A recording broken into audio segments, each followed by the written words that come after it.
Hey guys, how's everybody doing? So I was playing. How's everybody in the house? Let's see what we got in here. We got Stringfield Ridge Farms. Jeff Fox's Outdoors is in the house. Country Road Living, cooking on the farm. How are you guys doing? The Big Blue House, how's it going? Hey Jess, good to see you. Let me see who else. Fishes and Loves, good to see you. Just got your notification. Hey Grace, good to see you. Renee, good to see you. Half Pace Outdoors, great to see you. So Jess, I don't know, you want to come up or not? Let me know in the chat and I'll drop the link. Gray just has contacted me and he is running late, so we are going to be waiting for him for a little bit, but we have a lot of good information for tonight. And one of the things that I was looking at before I actually got on is I heard that there's going to be a CME tomorrow. They don't know how big that's going to be, but they are talking about it. There's a lot of different people right now that have a whole lot of information, not a whole lot of telling what's going on. So we'll see what's going on in that direction. Yeah, guys, please hit that thumbs up and share it off if you can. That'd be much appreciated. I'm just waiting for Mr. Gray to get off of work and we can get this thing going. So if you read the description tonight, we are going to be talking about copycats and how it affects your channel. And the Toasted Rabbit, howdy, first time stopping in. Good to see you. Thanks for coming in. If you've not had that instance or have that problem is when somebody takes your information and tries to run with it. Reina, what is a CME? It's a chronic mass injection. It's when when the sun throws off a massive solar flare. From what my understanding is so far, none of the mainstream media, none of the other stuff is actually talking about this. And it's been pretty much hush-hush. So, hey, Donald Morris, what's going on? Good to see you. I'm waiting to see for more information. I do have my connections out there that are, if something big is going to happen, they're going to let me know. From what my understanding is, and like I said, this is just hearsay now. There's nothing final. There's nothing going on. It's supposed to happen sometime midday up to tomorrow morning, or midday Sunday and into Monday. So if you guys don't know what a solar flare is, or when the gases are released off of the sun, they cause a field. And they're talking right now that some of the satellites communications in some areas will be disrupted. So I'm hoping that whatever's going on, I can get a lot more information. But like I said, it's very slim right now. So it should be interesting. Also, the thing that I was talking about in the description, copycats. It seems that we have copycats following us around, and every time we put out a video a couple days later, same concepts are on these other channels. So if you guys do see that happening, these people know who they are. Just watching our content, and if you see that and you see that stuff pop up on theirs, well, then you can put two and two together and you'll figure that out. But it's going to happen with the YouTube. So how it works.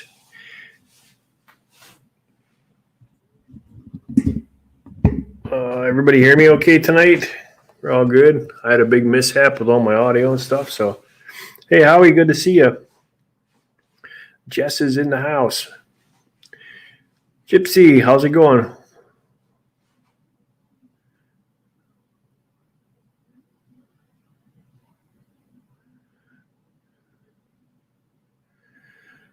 The Outsider, good to see you. So if you guys ever think about that, if you have somebody that's doing that and copycatting your stuff or using some of the content that you have, it does affect you. It affects your well-being. I just realized that you're doing something good because they want to copy what you're doing. So that does happen. You can look at it that way.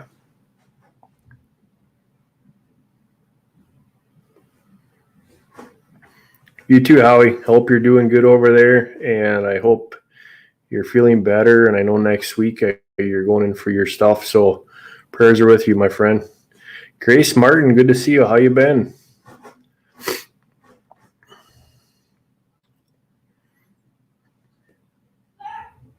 Howie, have you heard anything about that CME that's supposed to be hitting tomorrow?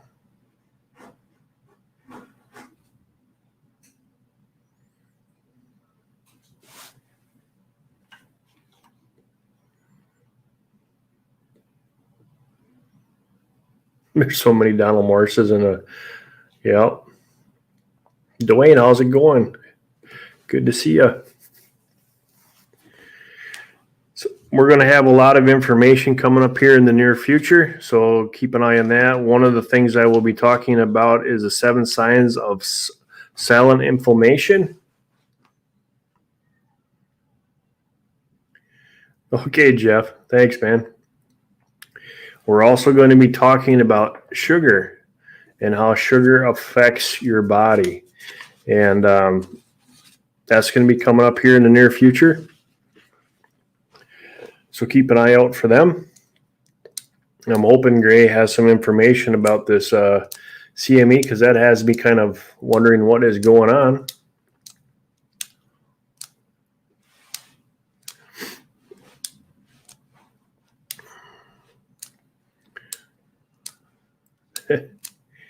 Grace is good to be back on again. I've been working a lot of hours. I know next week they got us for 10s again, so I hope it's false, but we'll find out.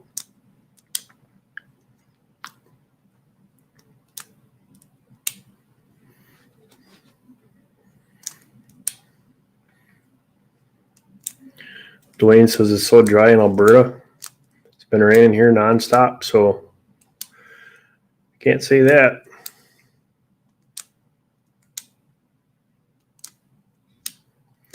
Yeah, Howie, we're gonna be getting into all of that stuff, and how sugar does that, and the hidden sugars and foods that you eat that you don't even know about. And then we're gonna look into some of the good sugars that you can find in your daily fruits and vegetables, and some of the stuff like that. Some of the wild edibles. Rambling Montana Rose, salam everyone. Well, thanks for coming in. Creative, how's it going? Haven't seen you in a long time. Good to see you, buddy.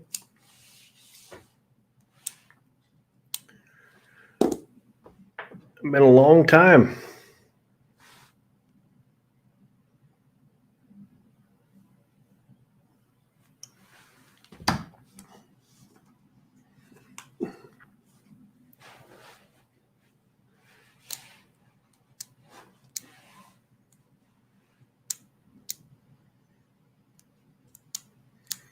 Yeah, it's when I tell you what, the rain here has been crazy, and then cold too. I thought I was done burning wood. Doesn't seem to be.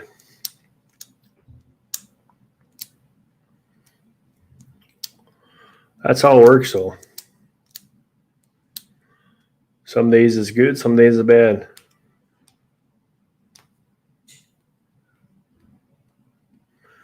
Yep, Polly, we're going to be talking about that too. Is the how it's so addictive.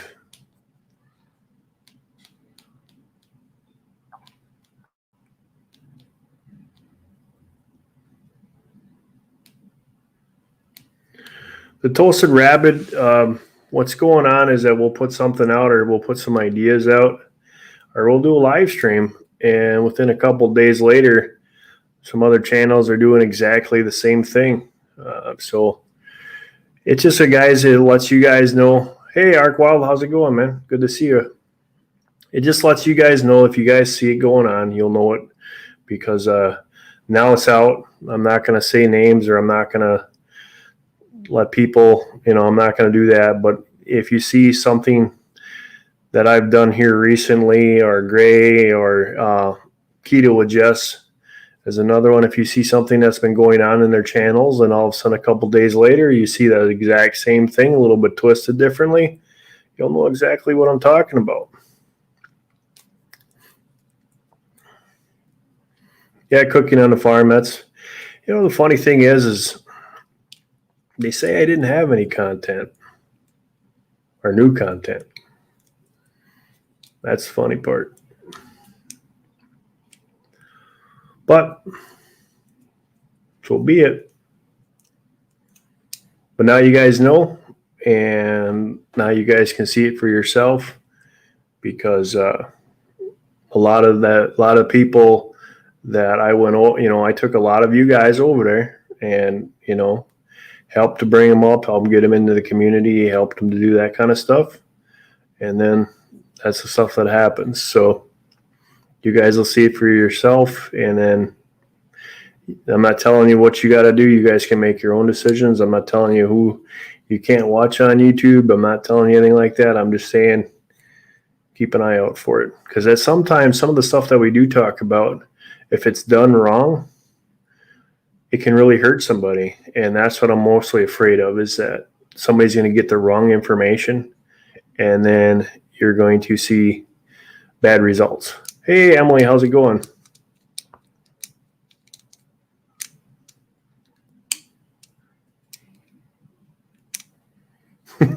Can't miss Mark. Yeah, it should open your guys' eyes up a little bit, and you'll see it for yourself. Big Blue House, yep. There's a whole lot of bullying going on. There's a whole lot of everything else, and I usually stay far, far away from the drama.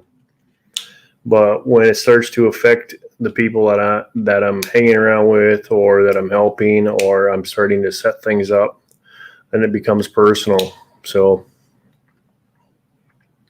I didn't want to do that, and that's the way that it has to go. So let her be. But the good thing is now you guys can see it for yourself. You know what's going on, and you'll see it. Trust me.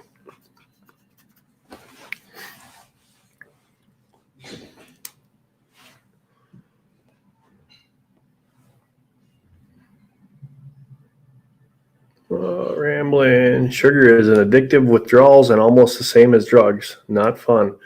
Absolutely rambling. And we're going to be talking about that in a lot great detail about the how it affects, whether the drug effects. It's just like a cocaine. It's addictive. Once you start, your body needs it. It goes through withdrawals. It does all the stuff like normal drugs would do, and it's sugar. So we're going to go in there. We're going to talk about that stuff. We're going to be talking about the good ones that you can have, some of the wild edibles that is a sweetener. So, and I'm sure there's some other ones in there from Jess's side, which would be the keto side of things that I probably don't know about. And there's Mr. Grey. What's up, brother? What's going on, man? Another day in the salt mines, as they say. Yeah. I had to pull back the stream because I wanted to see the intro, so I had to watch that real quick before I joined. Did you like that one? Yeah, that was nice. I like that. I've been hearing a lot of stuff lately in the last 3 hours about a CME that's supposed to hit us tomorrow afternoon to Monday morning. Yeah, I heard about that. God, where was I? I was on the Alaska Preppers channel. Hey, what's up, Jess? And what's up, the outsider, Emily? I was on Alaska Preppers, and someone had mentioned in chat to say, "Hey, how are they going to be the Northern Lights?" So someone had mentioned it. Then I haven't looked into it. I tried to Google it at that point, but it was on my live stream. I'm going crazy. What's up, Ark? It was on my live stream on Thursday with me and Alaska Prepper when we were talking, and someone mentioned it there. Yep, CME tomorrow. Food for permaculture. What's up, Tipsy Gypsy? I like that name. So I just came across it about 2 hours ago, and everybody's starting to get all hodgy podgy about it. and I know that we have these all the time, but they were talking about something about knocking some satellites out in communication. So I figured, well, Grey's coming on here, or somebody else will be on here talking about it. So it's I'm just thinking that this would be a perfect opportunity for somebody on the other side to say, hey, look at that, we can blame the sun for something. Yeah, right.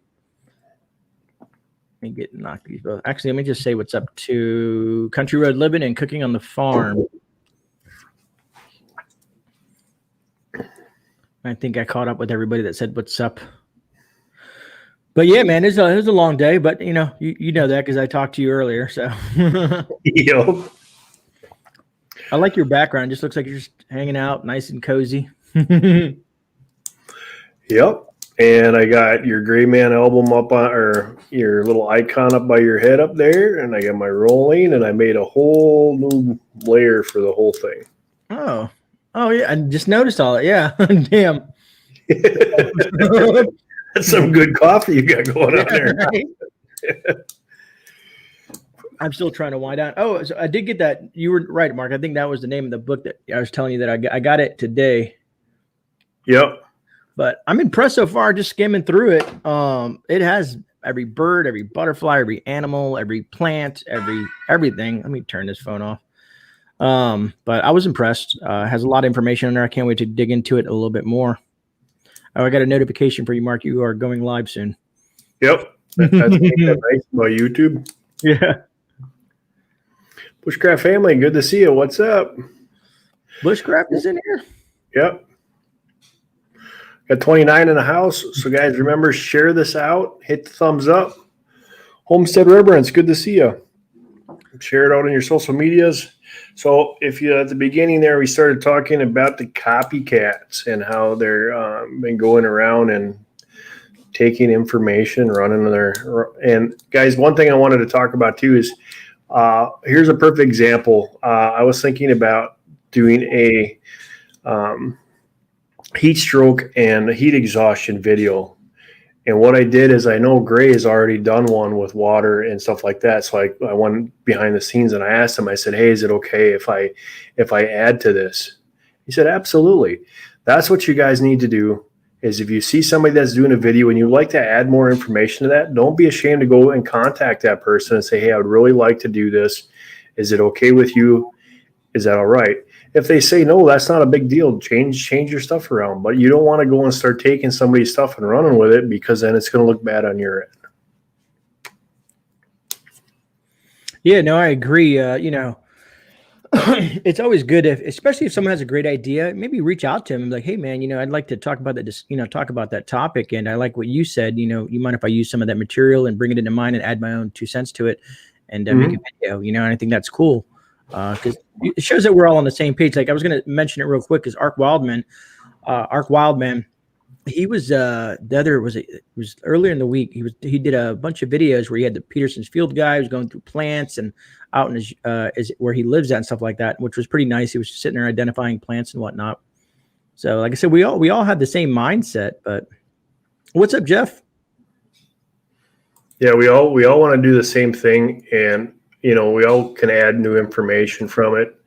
But just don't go out there and just start jumping on a bandwagon and start talking about this and talking about that, especially because it's going to look bad on your part, because you're going to have guys that actually have done this, and they're going to say, hey, hold on, wait a minute, what's going on here?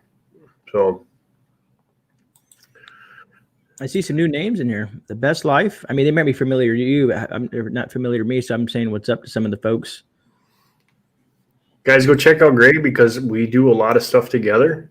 We've got some podcasts coming up. I'm usually on there on Thursday nights now that I'm back on my off shift, and we have some really good discussions. So go check out Grey, all his channels. I'm sure Harvey will be in here in a little bit. And then, but on Thursday nights, he gets to talk about whatever that's going on. And when I get done with work, I jump on with him just like he did. And we come up with some kind of topics to talk about. So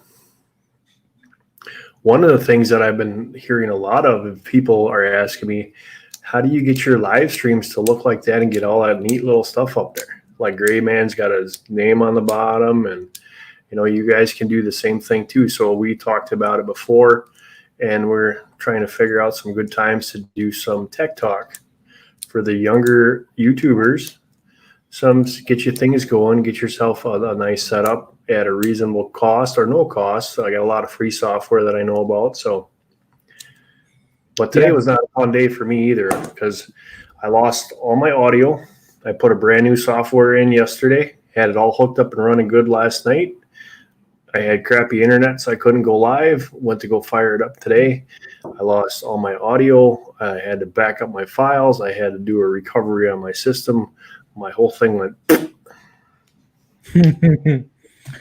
I was watching someone else today. They had, or was it last night? Someone had some audio issues. It was. I wish I was on my phone so I couldn't reach out to him because I think he didn't have his echo cancellation on, and because he had tried everything, he rebooted, he jumped out of the StreamYard, he did all kinds of stuff. But sometimes when you're pulling stuff up, you forget to check boxes or not check boxes. And I wish I could have helped out, but there was no way because I was on my phone driving.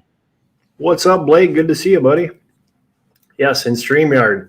Anytime you go on StreamYard, if you're using Melon, whatever you're using, you need to go and check your camera mic / things. You got the cogwheel. Go click that on. Go check your audio and make sure that your echo cancellation is on, because if you're like me and I'm using my speakers in my studio, and that's where you're going to get your reverb and your feedback from. So go and check that stuff out before you go live. Oh, I see what's going on. I was trying to think, where's everybody at? Now I figured it out. Well, Sean's live, so that's going to. And so is Angry. Yep. So that's probably where they're all at. That's life. How's it going? What's up, Zayne? But I found some really good software, free. That's the best kind that you can do. You can make your layers like I did today for Grey. So same thing with his intro.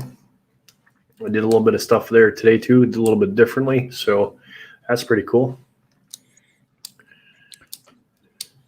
Jeff, I don't know if I will be able to do that, brother. I got a whole bunch of stuff going on tomorrow.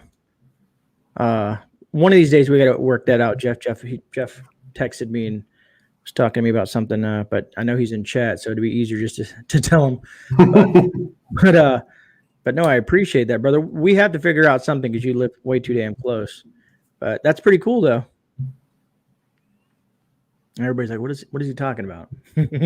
Yeah. So like I was talking before, we're going to be doing some videos, and I'm sure me and Grey will be piggybacking on this one too. The 7 signs of silent inflammation is another one that I going to discuss. And as I talked about this earlier in the beginning of live, we're also going to be talking about sugar and what it does to your body. And the other thing that we were talking about a little bit before with the hydration is me and Grey were talking today about, think about yourself if you're in a situation now, if you're in a heated moment, you're not going to do things as what you normally would do. We were both talking, obviously with him being in Florida and me being in Wisconsin, the temperature is going to be a whole lot different. He's going to have to suck in a lot more water than what I need to suck in because I don't have to deal with the heat and the humidity. But when you're in those situations, remember that and if you're in a situation that there's EMP, CME, or whatever's going on, and there's no wells running, there's no water running, there's nothing going on in our bodies right now. If you think about how much water your body is used to right now, as if we speak of as of today, something goes on and you don't have power, now you're sucking your water supply. And most of us are going to say we're going to have to start rationing. So now I'm going to let Grey talk on this one. What happens when we start to ration our water? Sorry, let me. Sorry, I got lost in chat. Rationing water. What were we talking about? We're talking about rationing water. Well, with dehydration coming on in your heat, we're in the summer. And naturally, if we're prepping or something like that, we're going to start if something happens, we're going to go into that ration mode. Our bodies aren't set up for that right now. And then if you're going to push that subject, what I'm more or less looking for, is going to talk about a little bit tonight, was heat exhaustion and heat strokes and some of the signs and symptoms you can actually look for, and to have that mindset if you go into those situations. Because you made a really good point today. We have these discussions about good information and quality information, and so I want to get that stuff out and to get talking about it. Ashley, good to see you. And here's the thing is the average. This is the minimal. The minimal per person is at least a gallon a day. So if you put that train of thought, and this is minimal. This is not saying you're out working in the farm. You're out in the woods. You're overexerting yourself. You're in some hot and humid environment. You're in the desert or wherever the case may be. But on the average, a minimal person should be drinking a gallon of water. So just imagine if you have a family of 4, that's 4 gallons a day. Times that, but let's say if you're out of, if you're in a situation for 30 days, so 4 gallons times 30 days, it can get, there's a lot there. That's 120. That's 120 gallons right there. What's up, Creative Redundancy? Saw my name pop up there, but yeah. So that's what I'm saying, and this is just minimal. This is like rationing, like you said, a gallon. You know what I mean? That's like the minimal water you should be drinking on a daily basis. Because I'm assuming most of you folks out there in chat know how important water is to your body and the functioning of the body. I had touched on this a while back, because the hydration of your body, it's good for your cell. There's so much things that you can dive into why water is so important. And they always say it's the makeup of life in general. Without water, there'd probably be no life. Absolutely. And then you think about it as you start to ration that water and you're going on the low end and you start working and overexerting yourself and you get into the heat exhaustion, which is the pre-stages of heat stroke. And when you get into there, you're not thinking correctly. Most of the time you're continuously working. You start to feel, you can get headaches. That's one of the first signs of it. One of the big signs though is you stop to sweat. Your body no more is putting out perspiration at all. So that's when you're starting to get into the danger zone. You need to get somewhere cool to cool yourself off and get some liquid in you. So at this point, guys, you really have to think about that. If we start to ration our foods, ration our water, and we're coming into these summer months, we want to be far aware of that. And I'm going to go into later on down the road here. I'm going to go into a lot more detail about some of the things we can do, some of the stuff that's out there to help you to filter your water, make your own filters if you don't have any. But I was going to add to that is by the time you tell yourself that you're thirsty, it's already kind of getting beyond the point where you need water. By the time your brain says, "Hey, you're thirsty," you probably already should be hydrating prior to that. So it's good to get in a habit of drinking water on a consistent basis. There was someone had mentioned something, but something I read in chat, but yeah. So where was I at with that? Sorry, it's been a long day for me, folks. But you see, Bushcraft Family says I had an Indian doctor tell me that if you push on your eyeball and it's gushy, that you're dehydrated. Well, because if you start crying or you're upset, you won't have tears if you're dehydrated. So that kind of makes sense. It goes hand in hand with that statement. You can also feel your mouth dry. But here's a key thing. I know a lot of you folks out there watch the same of the shows that we all like to watch just because of the entertainment value, but also you can learn bits and pieces from it. But like, let's say the Naked and Afraid, you know what I mean? It's intriguing to watch. But if you see these folks out there, a lot of times they are dehydrated, and you see how they get lethargic, they get tired, they get confused. And sometimes if it gets too far, it'll take them out the game. Or they'll make bad decisions and drink water that's contaminated. Yep. I'll tell you another story. This was not my story. This was somebody else's story. They were talking about they were camping and they were coming across some fresh water, and everybody was drinking water out of that river, but forgot to check what was upstream. And they all became sick besides a few of them. So that's the other thing, guys, is if you're out in the wild and you see a river, take a little jaunder up the river to make sure that there ain't something in the water or cattle, anything like that that would be there to affect that water. A lot of the stuff that I have up here would be like where we go camping and stuff like that. There's a fresh spring right coming right out of the ponds. So that's fresh water coming right from the ground. I know if I go to the other inside of me, they have artesian springs coming out of the ground. So those ideas are there. So make sure that you know where you have some water storage. Like I think Fishes was saying in here in the chat that she wishes she had a pool. They have a community pool, but all people will be stealing from it, and probably to where I get it dangerous. Absolutely, that was one of the biggest things that I did when I bought this place, is because the pool is anywhere from 3,500 and up gallons, 1,000 gallons of water. So I have enough to feed my animals and myself and everything else. So. Agreed. People, I think I forgot who put me onto it. Was it Bushcraft Family? Someone put me onto a prepper challenge one time a while back, and I said 10,000 gallons, and people were like, "What do you mean 10,000 gallons?" I said, "I have an in-ground pool."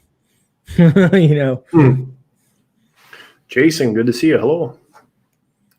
Jason Childers Gaming Channel. Interesting. But yeah, know where you're getting your water. Know where your outlets are. You always have the boil it. You can put the tablets in, iodine tablets in there. There's another good way. Filters. There's so many different ways. Just know what you have. The opportunity. Hey, Jess, I have not forgot about you. I know I owe you a phone call in regards to vaping.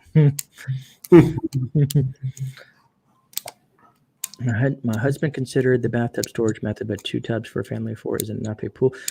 You can get the water bob. It's about $35. You can put it in your bathtub. It holds 100 gallons. Phenomenal water storage.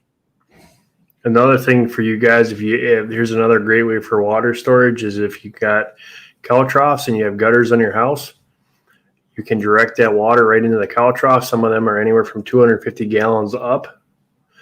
So if you're worried about it that way, I know you can do that. The other thing is you can get 100-gallon drums, and you can put they'll fit 2 of them in your bathtub at the same time. So, but then obviously you got the shower issue where you can't fit behind 2 tubs. That'd be kind of difficult. Wow. You see what food forest permaculture, that's what happens when you have people that are not informed. All 5 gallons, man. That is rough.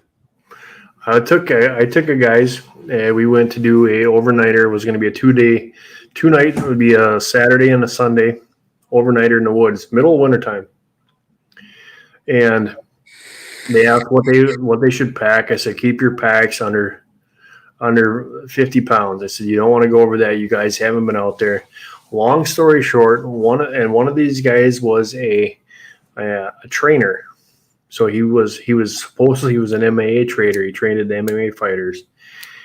He managed to drink all his water and everything and got sweated up.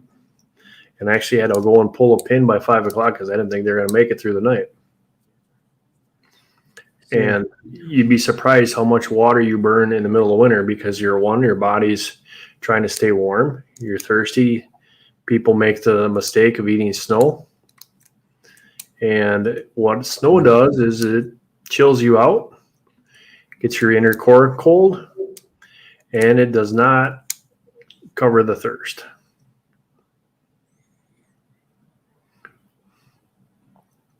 Yeah, I'm just checking something for fishes before I open my mouth.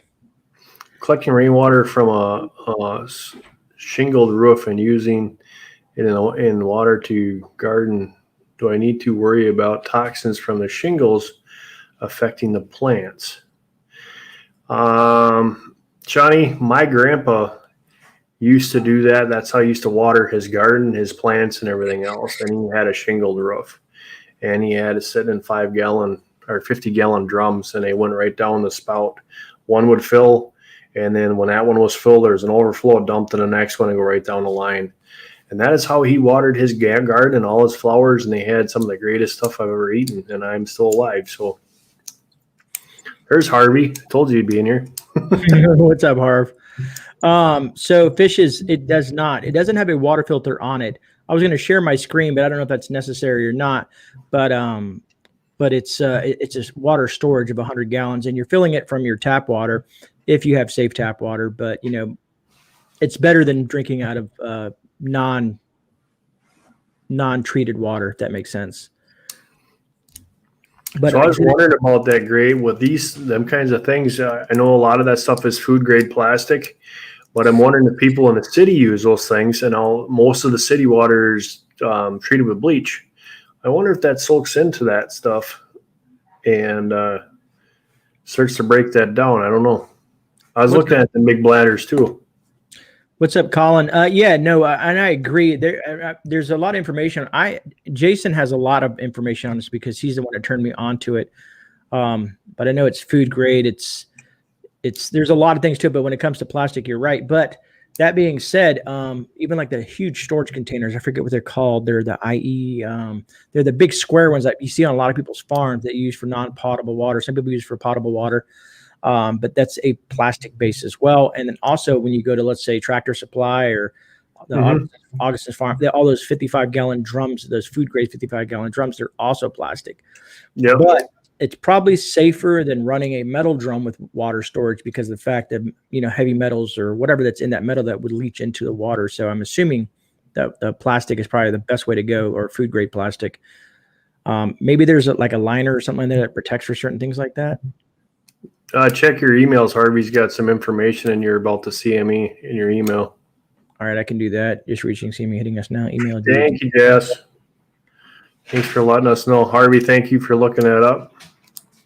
That is awesome. I do have the big container that we have. I think that's right around 250 gallons. So that's a whole lot of water. You think about it. It doesn't take much on a rain too off your roof to fill one of those things up. So you'd be surprised if you take the square footage of your roof and you direct that into a container, it's not going to take a whole lot to fill up water. Colin, I see that you're in there. I don't know if I said hi or not. And good to see you, Harvey. We were wondering when you're going to show up.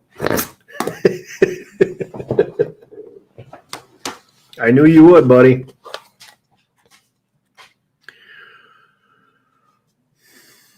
And so have you heard anything more about the Google police, Gray? I've heard that people could drop links, moderators. I think, Fishes just dropped a link earlier. Okay. I'm looking at the CME and the links that Harvey sent me and read what he had wrote me. It doesn't say it's a major one. It's short. I could read it to you guys if you guys like. You can share it too if you want. It's up to you. Yeah. Harvey, is it okay if I share this email? Yeah, Harvey, that's what I'm saying. It looks like they worked out the kinks. And I told Mark a funny story today. So that Thursday night live stream that I did, after I was done, it limited it. So basically it demonetized it per se. And then the next day it was back up normal.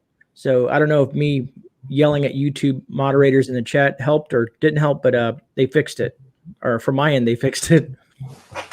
Okay, Harvey said it's cool. So let me switch things around here. Let me swap. Let me move the screen over here so that I can share. I won't be able to see chat when I do this. I got you covered.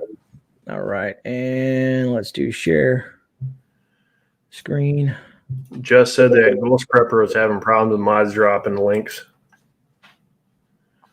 Let me get hang on. Let me get the tickers out of there. All right. All right. So let me pull this down to the bulk of the air. There we go. That's the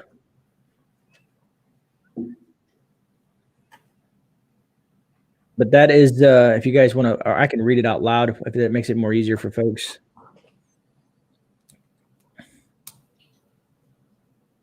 But it is truly interesting.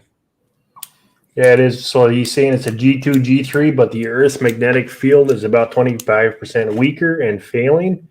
So it might hit a bit harder. Possible power disruptions.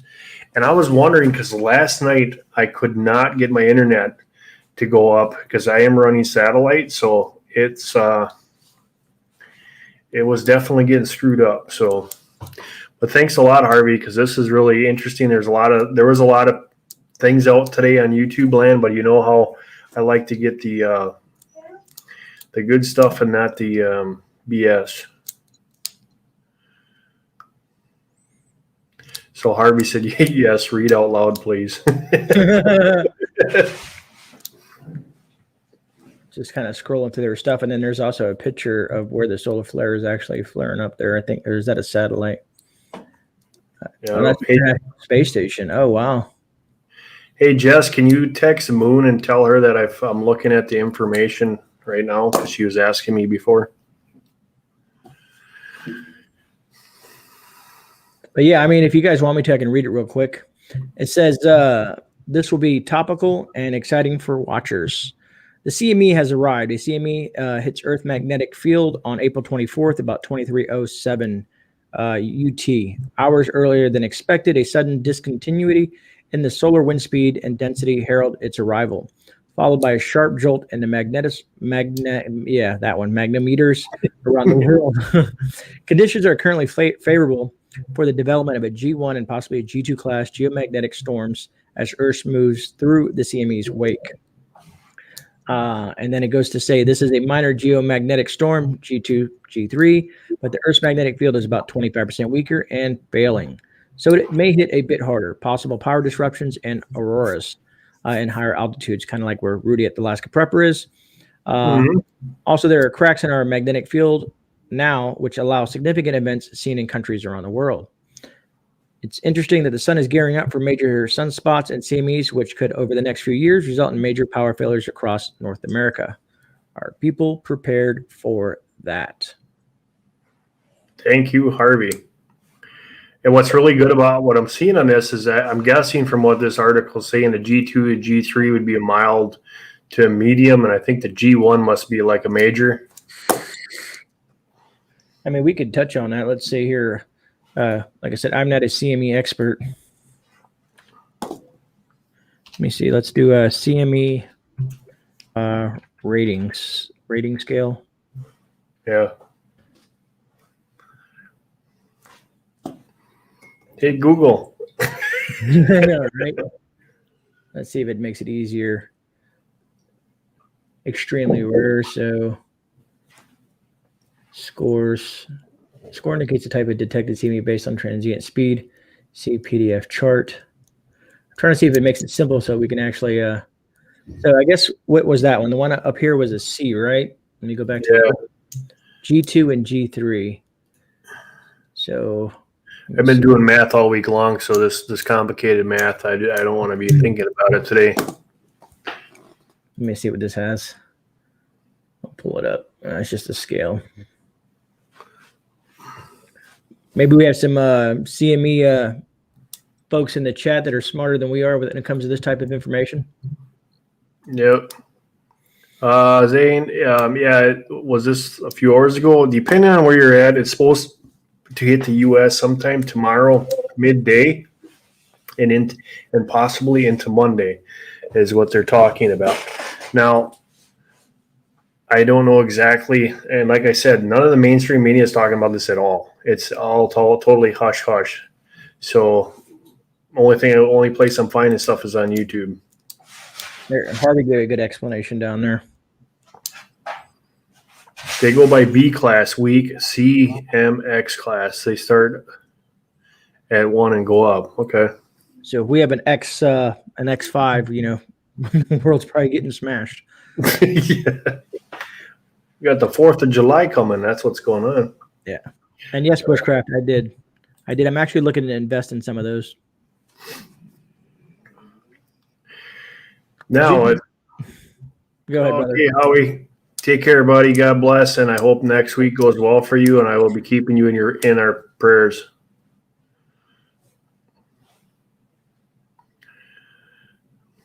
But creative, plan for the worst, hope for the best. That's just everybody. That's the philosophy of a prepper, our homesteader. For granted, no, we had, like I was thinking, is if we have a crappy season, we're counting on the stuff we had the following year. So what is that, like, I guess with a CME or anything like that, is that going to affect the plant life? Another thing, guys, that you got to look at is that the northern hemisphere up here warmed up. They're talking about people in Alaska or in Canada, they're almost 60 degrees.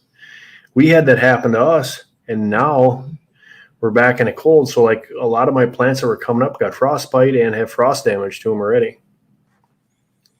Yeah, I've been seeing that. I saw, I think Papa Prepper, he had some issues. He had left his window to his greenhouse open and lost a lot of plants as well because of that cold snap. Deanna Walters is asking, does anybody here have EMP shields? I did do some contacting with these guys. I have a couple questions that weren't exactly, I guess, it's not that they didn't go through them, because they did to their full extent, but I had some more. Because how can someone test an EMP to its full potential? How can someone test an CMM or CME to its full potential? Because no one knows exactly. I mean, yes, there's math out there. We can do mathematical equations and figure that out. But until you physically see it, and everyone that is sold out there in the market right now, everybody's waiting for something to happen. No one could give an honest answer to say, yes, you can get multiple strikes because an EMP is going to be coming in waves. You're going to have wave 1, you can have wave 2 and wave 3. And they explained all that stuff. But no one can give me the exact numbers of how many joules that thing can hold and what an EMP is going to create. Yeah, and then think about this. How many of you guys have cars that are pre-1980? I got one. I got 79. 79? Because anything pretty much after 1980 has a chip in it, and it'd probably be dead in the water. The other thing that I found out is most of it, like we talked about this, me and Greg talked about this a while back on his live streams. Microwaves, great Faraday cage, because it's keeping the radiation inside when it cooks your food, and you radiate your food when you turn it on. So it keeps all that stuff in there. So an extra microwave to keep your important stuff, your cell phone, a laptop, whatever means of necessary that you can fit in there, is a great place. There are some Faraday cages out there that you can buy in the market, and there's also some great plans to build your own. Yeah, I was always wondering that because, like, usually they say a metal box, right? Let's say like an ammo can, right? So I'm thinking a lot of us, well, at least me, I think a lot more people do have it, but I have a monster gun safe, and it's a metal insulated thing. So I'm wondering anything that's in that safe, if it would be protected from, let's say, an EMP strike or whatnot. It has to, the mat has to be grounded, from my understanding, from how the Faraday cage is. And the Faraday cage is set up so the cage is so small that the energy is directed into the grounding wire, which therefore then goes back to the ground. So if you have it bolted to your foundation? Yeah, but it doesn't have a rubber mat underneath it. So I wonder if you put a rubber mat on it and then let's say, put a wire to the side of the safe and then ground that to the cement. I don't know. I know it's something to research, something to look into. You know what I mean? Because if you have a large gun safe or whatnot, you know what I mean, and you can improvise that into a impromptu Faraday cage or whatnot, that'd be pretty interesting. I'm sure a lot of people I know have, them gun safes are pretty common. So yeah, you might have some thought behind there. That's a good idea. Just put a sign on it to remind yourself that it's there, Mark. Hello. Yeah. What? Country Road Living's taken off. Thanks for coming in.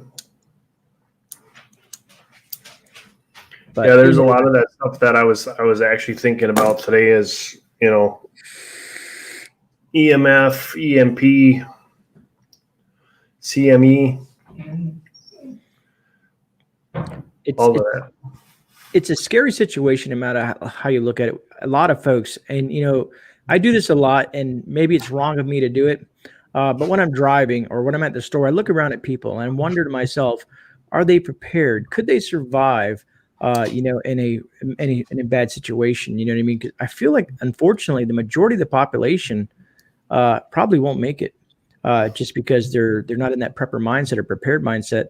and the aspect of, food and water and medical and just all the things, and just knowing nature and how to hunt and fish and just a lot of things that come to this mindset. And a lot of us are constantly learning from other channels or other content creators or just everything in general. Like I said, I'm constantly, if I'm not, and this is what consumes up a lot of my time sometimes, is just trying to read material and learn it and regurgitate it, and then, back and forth, because you could read something once, but you may forget. Like, let's say, for instance, like Mark, you were actually pretty good at this, but let's say you have this whole Peterson's Guide, this whole book. To memorize every single plant in here and put it into your brain is not an easy task. Not only that, guys, is that your brain holds so much information. I found this out last week. And pretty soon you're going to have to start taking stuff out of there to remember the good stuff that's coming in. Because if you think about stuff that we had learned from a kid, or if you go back and try to remember your childhood, you'll remember the good things or you'll remember the bad things, but the stuff in between there is still a little bit foggy. That's how our mind works. So you're absolutely correct, Gray. If you do not continuously read and educate yourself, you're never too old to learn.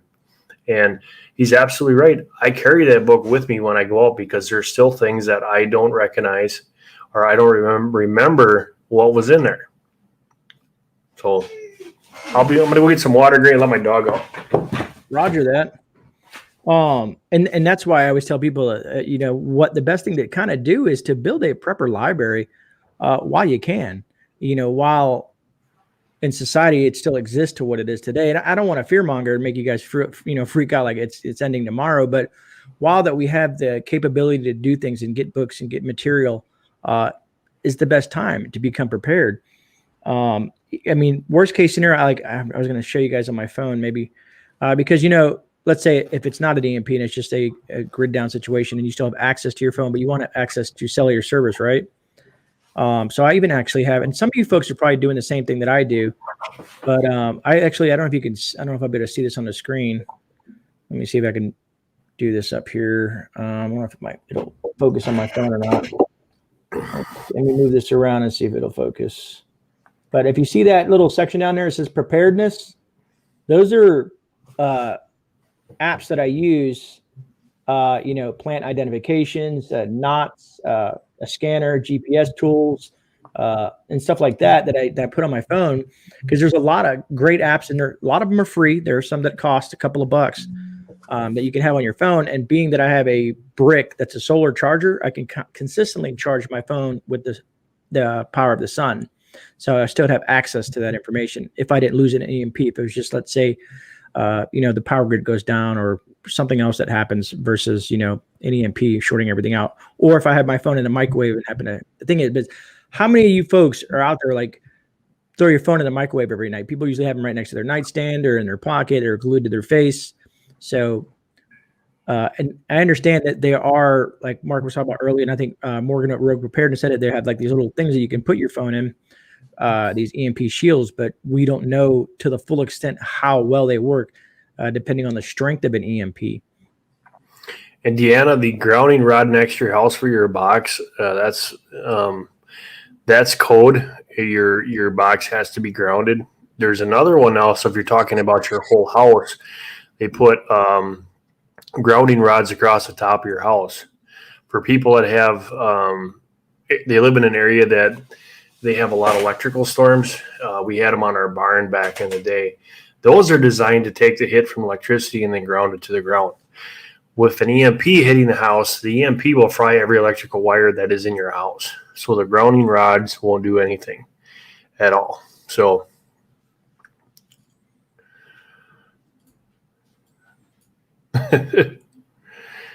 good to see you, Moon.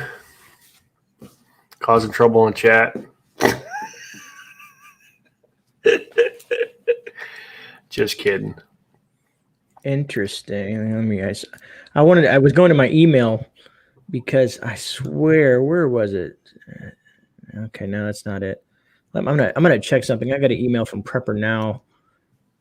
I want to check something real quick to see if it happened to me or not, so I can at least share with you guys if it's correct. Hey, no problem, Dan. That's what we do here. We like to get the information out there to help other people out. So keep coming back. And there's a lot of people that are in the chat and that we have on the panels up here with great information from homesteading, from edibles to cooking to healthy living, everything. Okay, I just checked mine. So I got an email from Prepper Now. I don't know if you folks know who Prepper Now is, but he's another good channel. And he had sent me something real quick. He said, so I just got a word from another channel I'm a mod for, that all of us mods have been scrubbed of our wrenches. Google sent a letter with a harsh slap. They said when links are shared in live chat, it's spamming and a violation. All of our wrenches are gone. The only thing we shared for folks, links chat was promoting other channels, just heads up. So I just checked mine. Mine's still good. Everybody seems to have a wrench in mine, but some of you other channels out there, other creators might want to check to make sure you got your mod still available. So in other words, guys, no dropping links. Guys, if you see a channel in here, just highlight that, put it into the Google or YouTube or however you want to do it, and do it that way. But I figured sooner or later they're going to start cracking down. Oh, there's Ginger Ninja. Good to see you.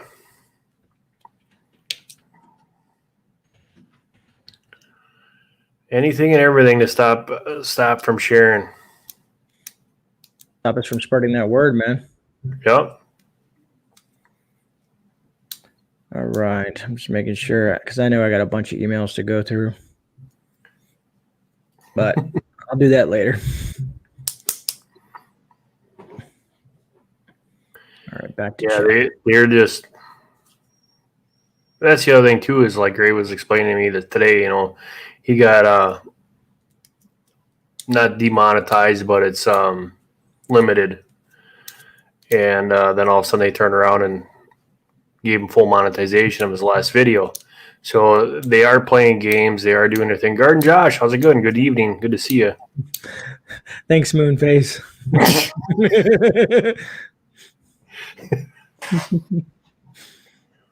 At least I know now, right? That's always a plus. Yes, I need some weird person on there. Who's that freak? Come on. Yeah, what's up, Gardner Josh? How are you doing today, brother?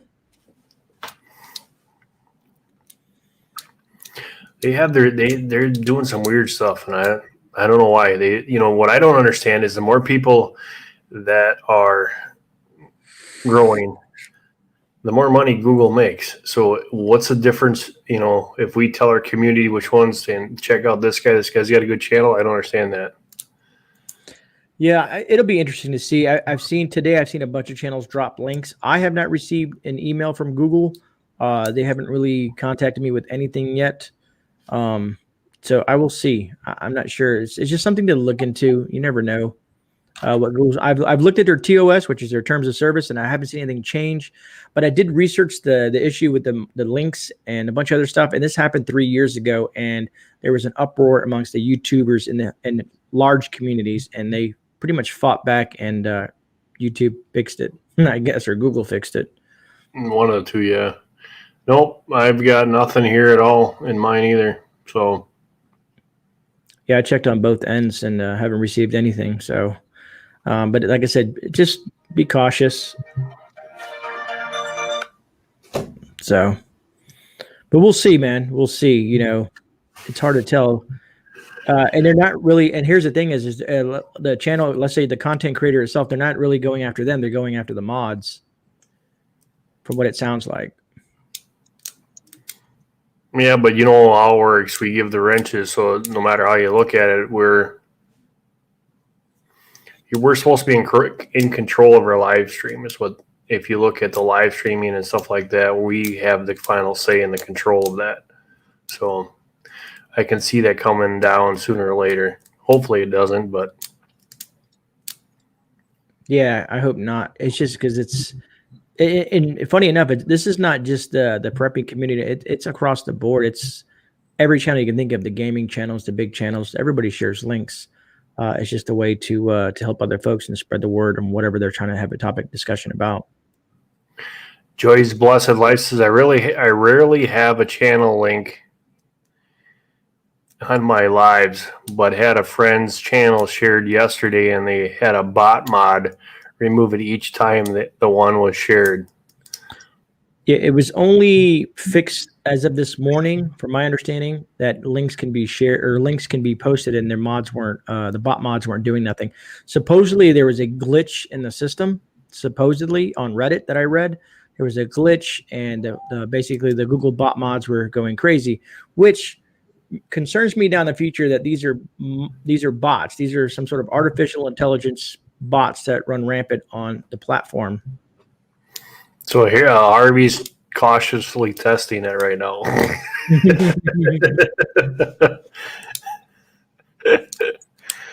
That's funny. Thanks, Harvey. Yeah, no, I mean, that's what you're going to have. It's just like with anything, you have to test certain things and see what happens. But I saw another channel outside of the prepping thing that I was watching, because I was watching some content on tech, and they were dropping pretty much every other thing was a link to something, and they didn't have any issues. So that's when I started watching a couple other live streams earlier today, and saw that people were allowed, or people were, even the prepping community were dropping links, and there was no issues. So I don't know. It's hard to tell. Guys, too, if you like the way I got GreyMan's name instead of the old traditional StreamYard or Melon name, I do have those set up that I can show you. So you get rid of, it gives your stream a little bit more character and not the same old stuff, and putting, like your guest icon up by his head and let him see if he notices. Creative redundancy. I don't know if it was back to December, but I know something did happen back in December. But what I was talking about is it happened back in 2016. The issue that I was talking about, because when I started hitting the research, when I started happening to me, because it happened to, where did I see it start? It happened on Alaskan Prepper, which Alaskan Prepper doesn't ever say anything negative. And it happened to him, and then it happened to Jason, and then it happened to me on Thursday. So yeah, it was just getting out of hand. So I don't know if it was just a couple of days of a Google onslaught or what, but you're right, though. That makes me a little bit nervous, because if you got AI running stuff, it's just a matter of time before they start doing crazy things. You say one thing that they don't like, they could blink you off. Exactly. You have no control. This is not anymore, anyway. Agreed, creative. And that's why I always tell folks, just for people that want to stay in touch, in case, let's say you're like, okay, GreyMan does Sunday through Wednesday, right? All of a sudden you don't see GreyMan for 3 or 4 days, and you're like, what the heck? First, check to make sure you're still subscribed, because we all know that happens. But also, that's why I have on my page, I think Mark probably does it too, but under every video description is my link to my Instagram, Twitters, what else? What do I got going on? MeWe, a bunch of other platforms, so that you can reach out to me like, hey man, what's going on? Are you okay? It's just a benefit to have other outlets. Not only that, guys, if you go to the About page on the person you're looking for in the About page, we have our emails there that you can get a hold of us at. And what I was going to say, because I know some folks don't have certain social medias because they're concerned of securities and whatnot. But like I said, I try to have everything. Also, like Mark found me today. He found my GreyMan Prepping Facebook, something I started not too long ago. I've been trying to build it, but I haven't really made an announcement about it. But now Mark can reach me through Messenger if he can't reach me through normal texting or whatnot. So it's just having multiple ways to reach out to people. I already got your phone number too. Yeah. And creative redundancy, are you talking about me and Mark's email or in general? Yeah, Instagram email is a great way to keep in contact. Because it's funny that I've reached out to a lot of creators via Instagram because it's quicker and faster than email sometimes. I use it every time, guys. If you haven't got our Instagrams, top of my on my homepage, on my banner, my YouTube banner, you're gonna see the links there, or you can go down into the About page. They're there too, so you can find it's Rolling Homesteads the same way on Instagram. So I'm gonna see if I can use that a lot. Let me see if I can do this here real quick without making too much noise. Let me mute. Okay, it is muted. Thanks you. All right, let me do a quick share, and maybe people will get a visual here, and it'll make sense for them. All right, so let's say that this is my video that's playing from Thursday, but here's my title and all that fun stuff and stuff like that. But here's under every single video, I have my title, my description of what's going on, my channel links. This is of course merch and stuff like that. But here I have my email for everyone, my PO box. Those are other just support stuff. And then here, connect with GreyMan Prepping on social media, and I have all my links here where I have accounts with. There's a few missing because I got to update it, but kind of gives you an idea. As soon as you click on something, let's say I click on this one, it's going to take you to GreyMan Prepping's Instagram. So Okay, while you're sharing, go to my channel, and up in the top corner we can show them what the header I'm talking about. Your YouTube channel, or yeah, my YouTube channel. When you're done, yeah, I got you right here. Yeah, you got me there too.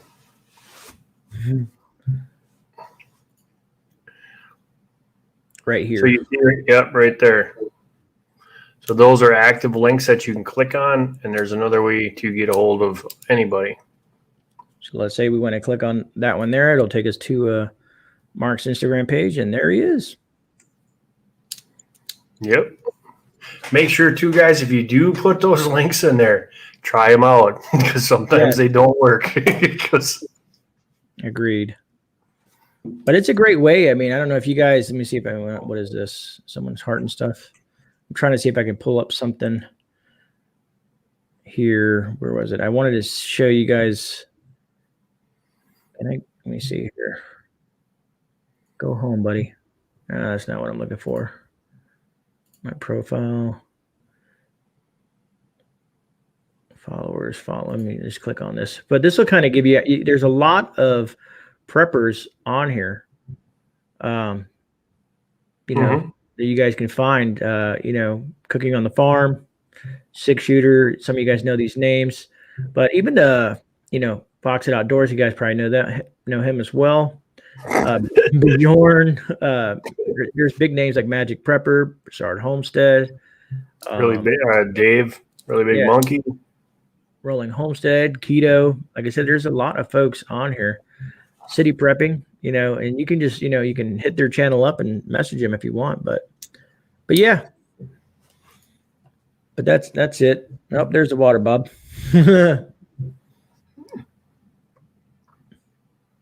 But let me go ahead and drop this and stop sharing. Where am I stinging at? It's funny having two screens because you don't know where your mouse is half the time. Yeah, they should be able to put a dinger on there. So there you guys go. That's how you can get away and get to us. A great way to get information out. My Instagram is open. It's actually connected to my YouTube channel, so that's all public. That's a great way to find me. Joy Blessed Life has, I think, a question for you, Roland. What's a video or playlist where you share how you helped your mom when she had cancer? I want to send the link to the friends in need. I think I've talked to that a few times on my live streams about chaga. Let me see here. And Arc Wildman, I mean, you don't have to have Instagram or Twitter, but some folks will create an Instagram, never post a thing, just to follow. And let's say you create an Instagram with no pictures or no nothing. You just create it just to follow, let's say Mark or I or some other YouTuber on there, so that you can always reach out to them that way. So you don't have to really post anything. You can just create an account. But that's totally up to you, Arc. I know some people just don't even like to be around that kind of stuff. It's just another outlet for folks to reach out and share content. What is that? Oh, shared the wrong one. Imagine that. we got double us. Oh, that's funny. Okay, so I don't remember who's answering that question, but if you go and check out the medical plants and herbs, there's this whole series here. Here's blood sugar. Chaga is talked about in this one. medical plants and blood sugar. Chaga's talked in herbs to get to know them. We talked about it in that one. I know for a fact, you guys, if you guys haven't checked out Single Dad Homestead, we've talked about it in his too. And then go down and I have a video of me making the chaga. So.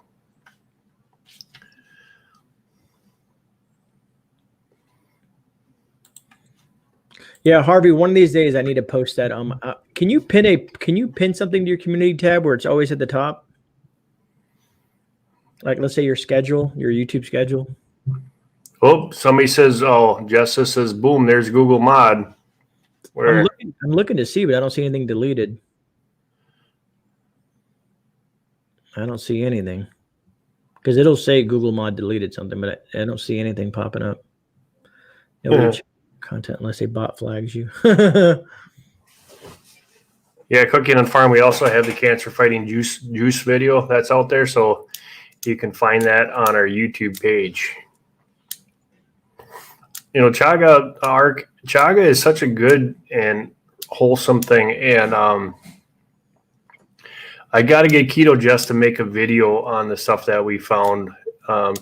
Reasonably priced for those people that can't get fresh chaga, and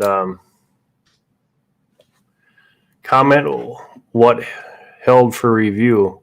I wonder where, because I don't see it anywhere. I'm trying to go backwards. Oh, no. So comment held for review, that just means it's a thing for Google. It's like flag words. Like if you were to curse or you put too many emojis or something like that, that's not actually the moderators messing with us. It's triggered by the way the platform is set up, if that helps. Yeah.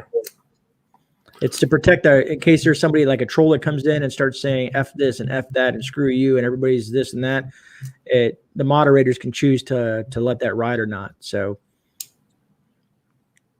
just like if one of you guys that don't have a wrench and you guys try to put like an email or something like down there, it'd be held for review. And then a moderator will approve it. So Colin, if you're allergic to chaga technically is not a mushroom, it's a fungi. But you still want to do the research. You still want to check with your doctor because there's other things that are in chaga that can, just like turmeric. Turmeric is really, really healthy, but people that have blood issues, don't want to, or blood thinners, don't want to be taking turmeric. So do your research with it, but technically chaga is a fungi, not a mushroom. It's a polypore, is a mushroom, where a fungi is from the chaga. And if you ever had, Colin, if you've had birch syrup and you didn't have any reaction from it, I'm guessing chaga would be safe, but you'd have to do some checks. You have to take aspirin every day. So if you get sick of doing that too, there's also, you can get willow bark, Colin, and willow bark is a natural aspirin, which I know a lot of people take aspirin, like baby aspirin, stuff like that. Willow bark is a good way of doing that. Let me see there. Click out of that. Never had birch syrup? Okay.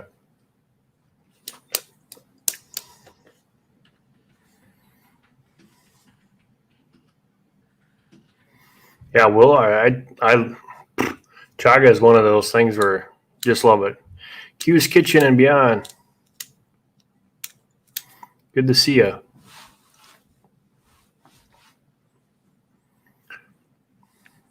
Interesting.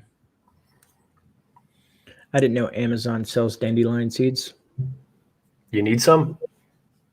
Well, because I want to get some good dandelion seeds, because what I want to do is I want to make dandelion root coffee, and also some other stuff with the dandelion, some dandelion jam. There's a few things that I want to do.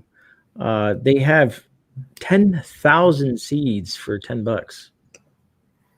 Don't waste your money. Okay. I'll send you some when they come up. I still got to, me and you got to get together with your wife and find out what kind of seed she wants. Yeah, I know. I've been telling her to make a list, and she's like, I will. But today, all she was doing is she was. I should take pictures of it to show you guys, but she has gotten all kinds of sprouts going. She has more plants growing than we have room to grow at the moment. But she says, well, "No, I'm going to give some to friends and see if they want some plants." I was like, "Okay." I do that every single year, and I overdo because why did I do that now? I will go and I go crazy, and I'll take 12 of these. I'll take 12 of these. I'll do 12 of these and 12 of these, and then you got. Oh, I only needed 40, and I got 60. So, which type of willow bark should I use? It's most people are just using just normal willow bark there, Colin. So, definitely a question for Mark there from Q Kitchen and Beyond. What's that? How do you get chaga? So chaga is in the northern hemisphere, and it is grown on the white birch tree.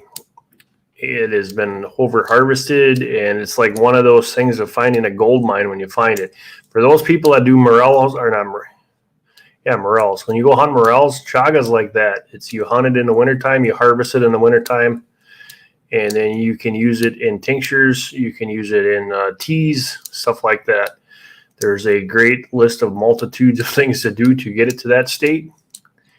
But it's one of I would consider chaga to be a superfood amongst other things. It's good for cancer fighting. It's good for open capillaries, rebuilding your white blood cells, and a list of other long things. You can check it out on YouTube. And I think I'm going to get Jess to make a video on the ones that she got. She can tell you where she got it from, because that was a pretty good deal for her. We looked it up online, and it's pretty expensive. So,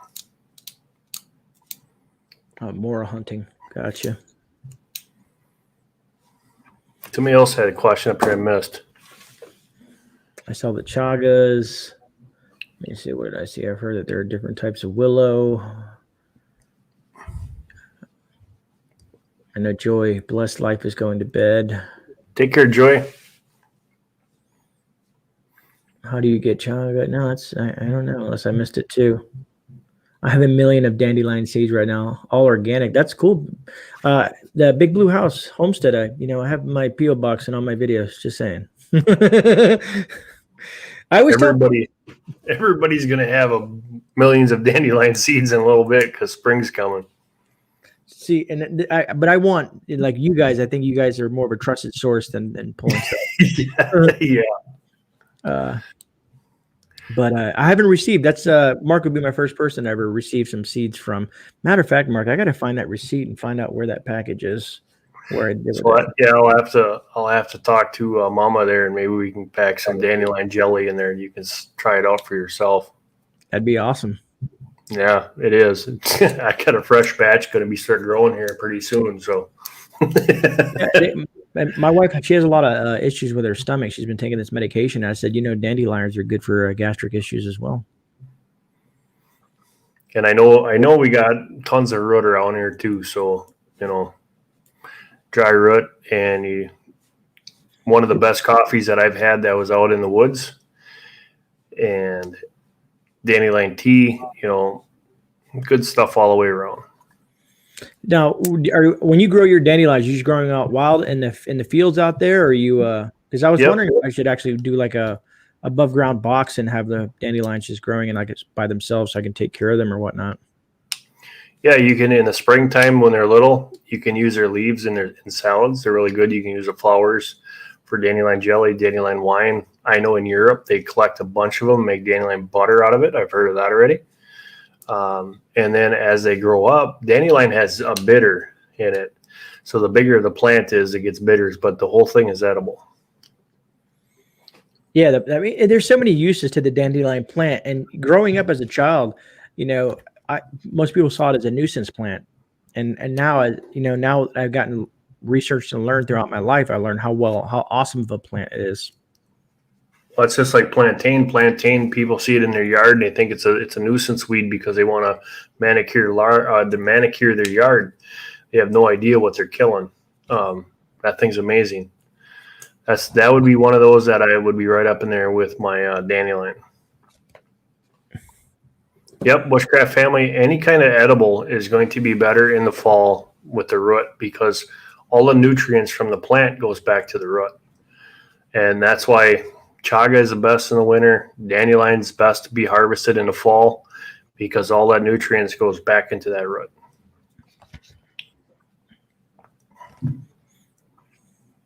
Wild chives and onions too. Yep. You got wild cucumber out there. You got wild carrot out there. There's all kinds of stuff. Far north. I was reading about yarrow because someone had mentioned it in chat. Yarrow and plantain is the woodsman salve. It is very good.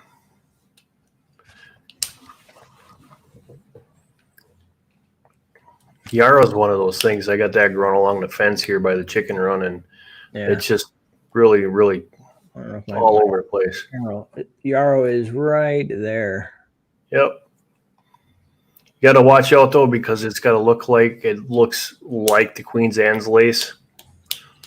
It should say that in there. Yeah, and 38. Let me go back to that. 38. Because I saw it somewhere when I was looking at that's 36. Yarrow, fool's parsley. Far North says, I just harvested some chaga not too long ago. Yeah. Nice. Yeah, poison hemlock looks very similar to it, kind of in a way too. It's a lot bigger. Caraway. Is that what you're talking about, caraway? Let me see. Queen's Anne's lace? No, it's this is pulling me up on this because I'm looking. It's like showing me the plant structures. Yeah, that's the structure of it. There's another one where if you read the yarrow, it'll tell you the lookalike.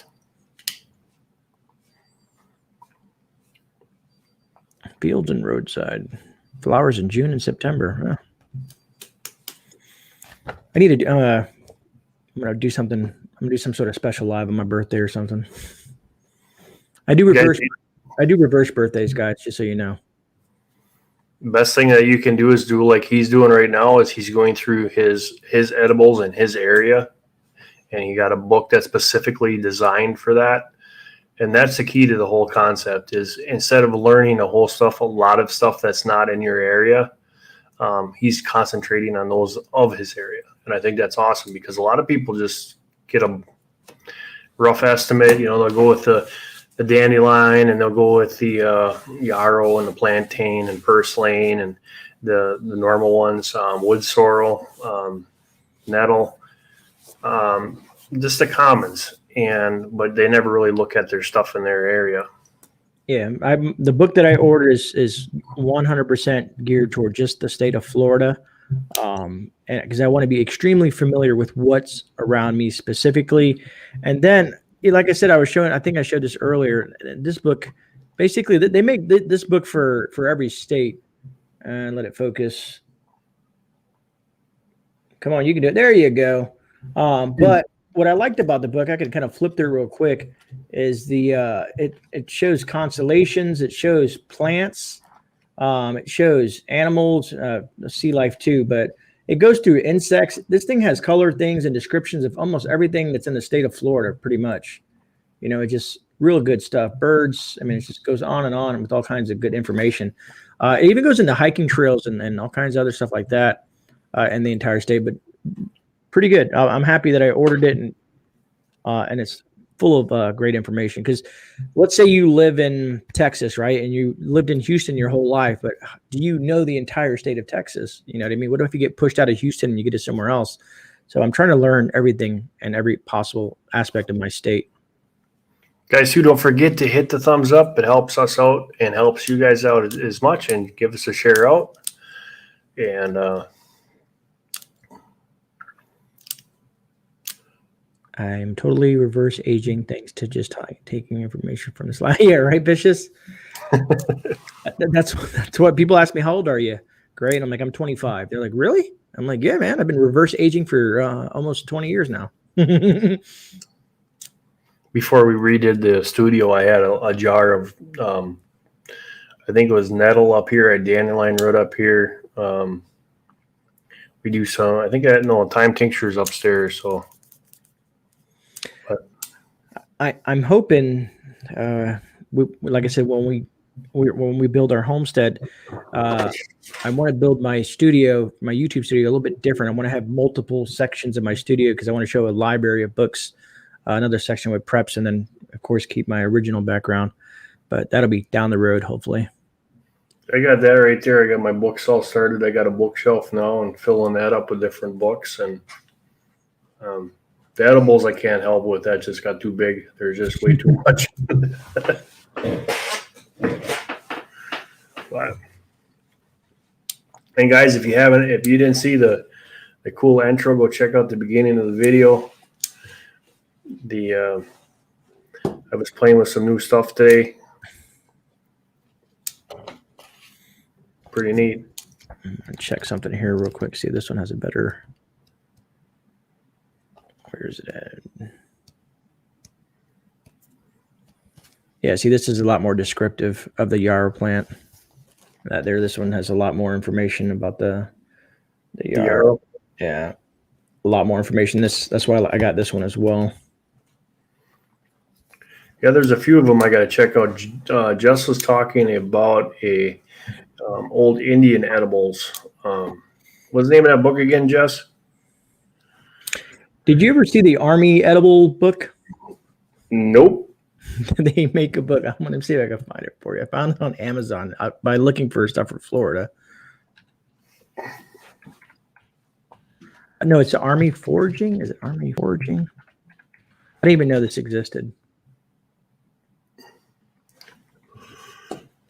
And for you guys that are out there, the SAS also has some edibles and poisonous plants, so it gives you a pretty decent rounded idea. They don't go into great detail on a whole lot, but there is some in the SAS books. Here, I'll pop this on the screen real quick. We don't have to dwell on it too much, but I don't know. I got to dig more into it, but it is curious. It says the official U.S. Army Illustrated Guide to Edible Wild Plants, Department of the Army. Interesting. Right? Yeah. So I'm going to dig into that a little bit more before I purchased it, but I'm going to do some research on who the authors were, if it's actually the military, where is it specific to? Because, I mean, I'm thinking the Army, sure, the U.S., but the Army's never deployed in the U.S. They're deployed to other countries. So I'm curious what this is about. Justice came back. It's called the Native American Herbalist Bible. Check that one out while you're looking at it. Native American Herbalist Bible. Let me see if I can find that one real quick.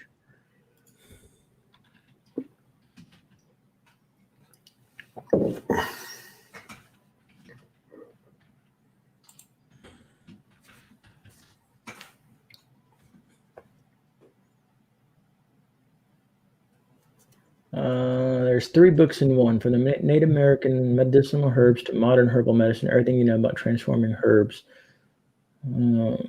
Interesting. Native American herbals. There's an encyclopedia as well. I think there's a total of, was there 3 books total? So there's 3 books in one. Yeah. Paperback. April 10th, 2021. This is relatively new. Better be good. It ain't cheap. It ain't cheap. It's $25 for 248 pages. Yeah, that's not too cheap for only 248 pages. They better have a whole lot of stuff in there. Yeah, I'm trying to see if I can dig into the book to see if it shows me any images, but it's just showing me front and back covers. What are the reviews on it? 134 reviews, 4.7 out of 5.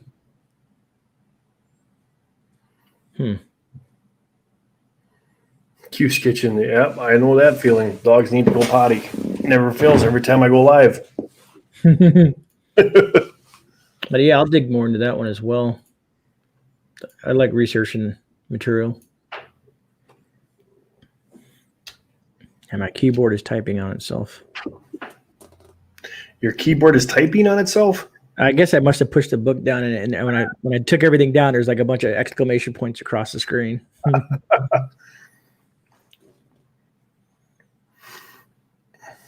me see. And I did get something interesting. Man, I guess I could go grab it. Like I said, I'm always learning from other channels. And Rudy showed me something on one of his channels, and I was like, I want to try that because I'm in a hurricane-prone area. And let's say I don't want to use the generator for lighting, so I got these little pucks. They're battery-powered pucks, and I have a lot of rechargeable AAAs and ways to recharge them, solar and whatnot. But so I'm going to put one above all my doorways, on my exit points and entry points, and you can use remote control to turn them on and off when needed, without having to use your generator, stuff like that. I was like, not a bad. They were pretty cheap, like $6 for like $18 with batteries. But those batteries, and being that they're LED, batteries last a lot longer than that. And you have different settings from 10% to like 100%. What's up, Mike? Asymmetrical's in the house. Awesome.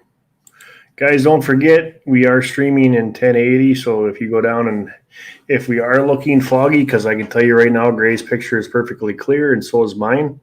If you're seeing us foggy, go down to the cogwheel, and YouTube has probably got us throttled back because I just checked and I was at 340. Should have known better. I got a really cool idea. I'm going to reach out to Iridium 242. I don't know if so many folks know his channel or not. But he's been doing gear reviews for a long time. I started watching him years and years and years ago, and I have a really good idea that I'm going to present to him. We'll see if he'll reach back out to me because we've talked before on Instagram, funny enough, and Twitter, I think. Hey, Preparedness, good to see you. I know Gray yelled you out before, but I just saw it now. Oh, yeah, Mike, yeah. I was like, oh, look, Asymmetrical's in the house. Yeah. Yeah, there's a lot of those books that are out there that you gotta. I go to my Go and my true ones. Hey, so how much reading have you done in the food one? What is that one? The Nutritional Almanac. How'd you like that one? That's an excellent book, man. That's in my other room next to my nightstand. There's a lot of information, isn't there? For sure. There's always a good information. And like I said, I'm a stickler for all kinds of just reading material. And I was happy to see, like, a lot of you guys have probably seen this book floating around everywhere. This is one of the best survival medicine books I've come across. And I think, was it Faithful Prepper? She had one of these in her prepper library. Like I said, there's just some great books out there, man. And I think you were talking about this book, but now I got the urban version. There's multiple versions of this, but depending on where you live, there's different versions of this book. And yeah. There's constant great material inside this stuff, man. Great material. And if you see, I have like little notations throughout there where I put like little markers, things that I want to go back. But reading is just, it stimulates the brain and keeps you young, keeps that brain. Mine's a survival handbook, not the urban one. So this is the one for oat. But for you guys that are really wanting to look at the herbal antibiotics and medicine, I have talked about this one. This is a really good book. It's written a little bit more in depth than what the normal book would be written, and she's got a lot of pages to it, but it's packed full of good stuff. It's, to me, I instead of spending $20 at McDonald's, I'd rather spend $20 on material that's going to, do me some justice. And I see a lot of people that, there's a lot of those that are on Kindle for cheaper. Mm-hmm. Get the hard copy. Yeah, it's because you got to think electronic devices. That's my huge thing. I tell a lot of folks, man, that's like they're great, and everybody uses Google and all this other stuff, or Siri, or Amazon Echo, or whatever, Alexa, whatever they're called. But in a true shift event, none of that's going to be around. These books are going to be like a godsend. Yeah. Yeah. Good luck, Colin. Everything's gone up in price, man. You are not kidding. You want to talk about going up in price? You guys, if you haven't watched your stores, it's I'm one of these days I'm going to actually take my camera in there and just go walking in the store before they kick me out and see what they have to say. But stuff is through the roof. It is getting crazy.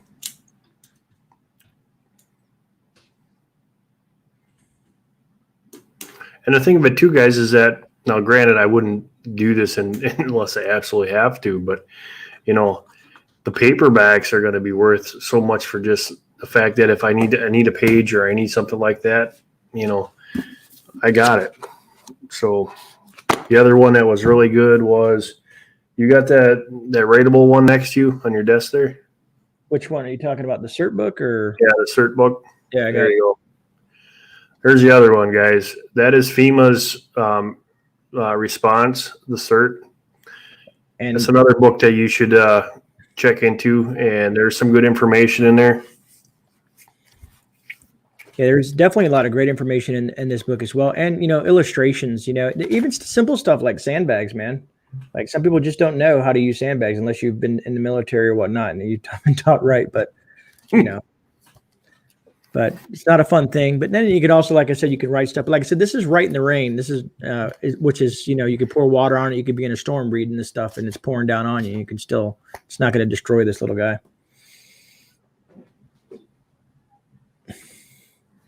There's so Mike, lumber is terrible up here too, and I heard in Alaska and Canada it's worse yet. Somebody, I think, in Sean's live stream last week was saying it was over $9 a gallon just for lumber. So I was complaining about almost $6 a board.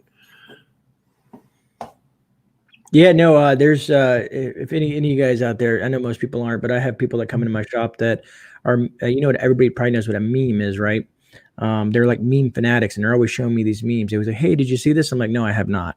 And they like to show me these memes, and there's like a car with a piece of plywood through it, and there's like, "Well, you know, I was gonna get my insurance to take care of it, but I sold the plywood instead," as a joke because the plywood was so much in demand. So, and think about this, being that wood is going, so, you know, plywood and lumber is going up and skyrocketing in price. So here in Florida, let's say, or Louisiana, or even Georgia or Texas, a hurricane approaches this summer, right? Think about the amount of money that it's going to cost for those everybody rushes out to buy plywood. I mean, it usually sells out instantly because no one's prepared. But they're going to pay such a premium, even if they have the funds to do so. Cooking on the farm. Good night. God bless. Thanks for coming in here.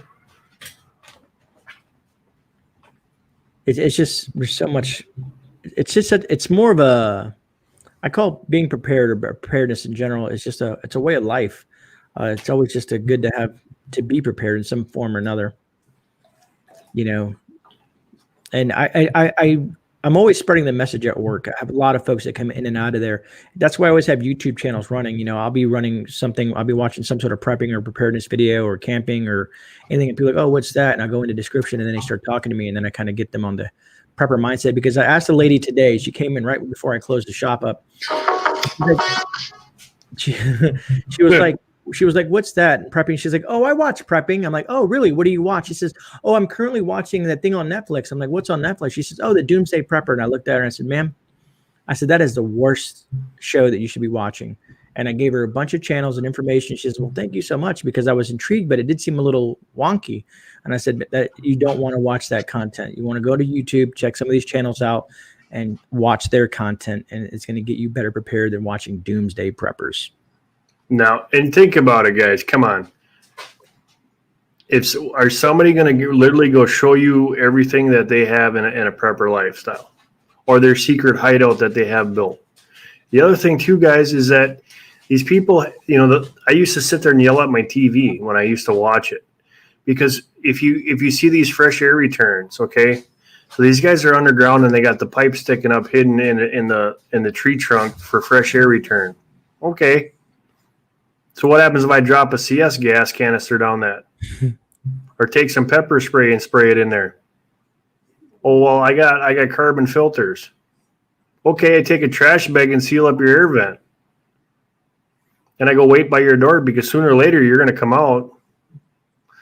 So the stuff that you see, the moral of the story is the stuff that you see on TV, sometimes it's made for TV. And Harvey's asking us, or asking me if I got an Amazon code for people. What? I mean, I'm an Amazon affiliate. Whenever I do reviews on products, I'll throw the links down below for stuff. Harvey, with the 2 books that I just showed here, the SAS and stuff, I will put in the bottom link, and I'll put it in my affiliate. I do have one too. And for you lucky folks, since Mike is in the chat, I will be live streaming with Asymmetrical Preparedness Tuesday at 9 p.m. Eastern Standard Time. So look forward to that. He's definitely has good content.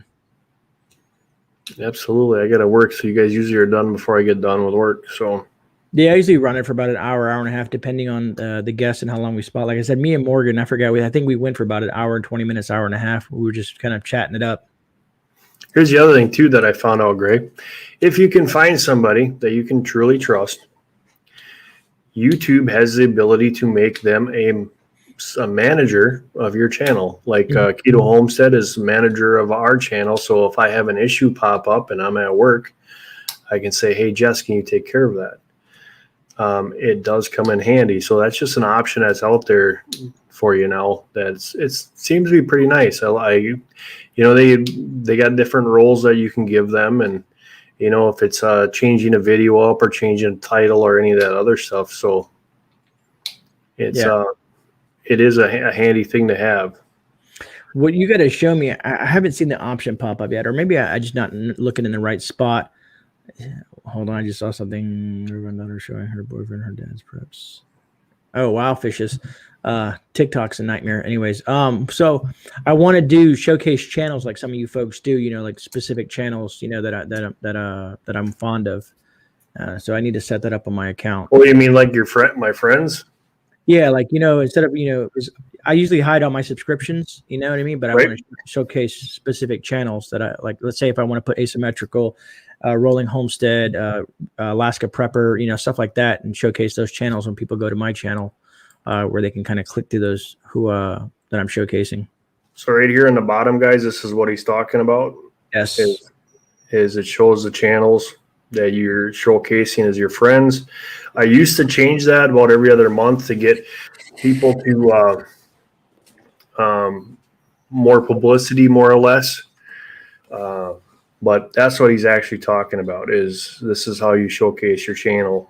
Usually when you go to his homepage, your friends are on the sides or something like that. But that's what Grey's talking about. Yeah, so I need to do that soon. All right.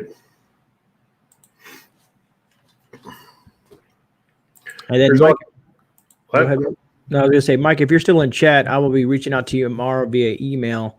And sending you, we'll do our thing tomorrow, so you can kind of get used to this platform, because he's not familiarized with the streaming platform, from my understanding.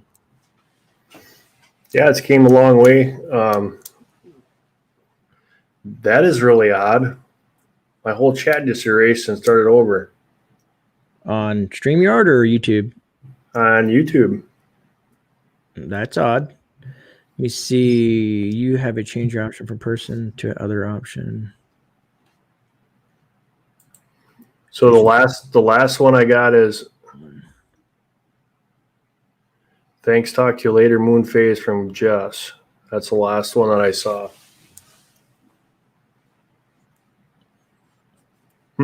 That's weird. Awesome. I guess I can go to StreamYard and yeah, I didn't see anything from fishes. There they go. Now they're popping in there.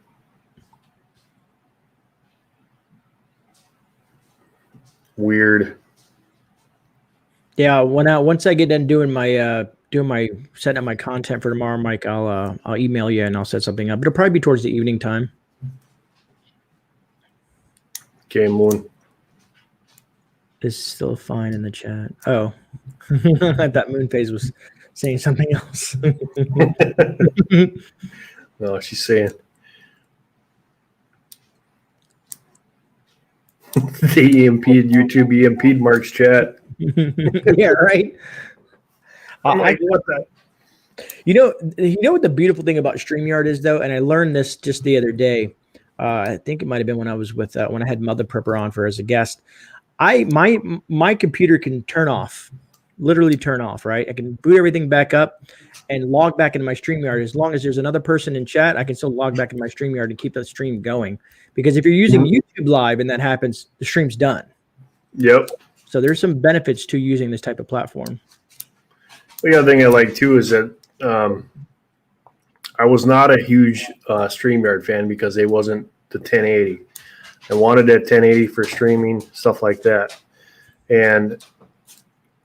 But I like the idea that you can run the shorts. I do enjoy running the shorts. I think it's a great way if you got a guest on and you want to shout them out or however you want to do it, you can run a short. And they shut us off. They drop us off the screen. They run your short and they put us back up on the screen. Right. Yeah. They're slowly getting better. I've been writing them too. Did you upgrade your StreamYard or did they just change it now? Because I am looking at 1080p on this. I had never seen that option before. Yep. Yeah, I upgraded my StreamYard. That's how I got this other stuff. So here, if you guys haven't seen it, this is what was kicked off in the beginning for Grey. So I'll run this one quick and then we'll pop on. Grey will see how it works.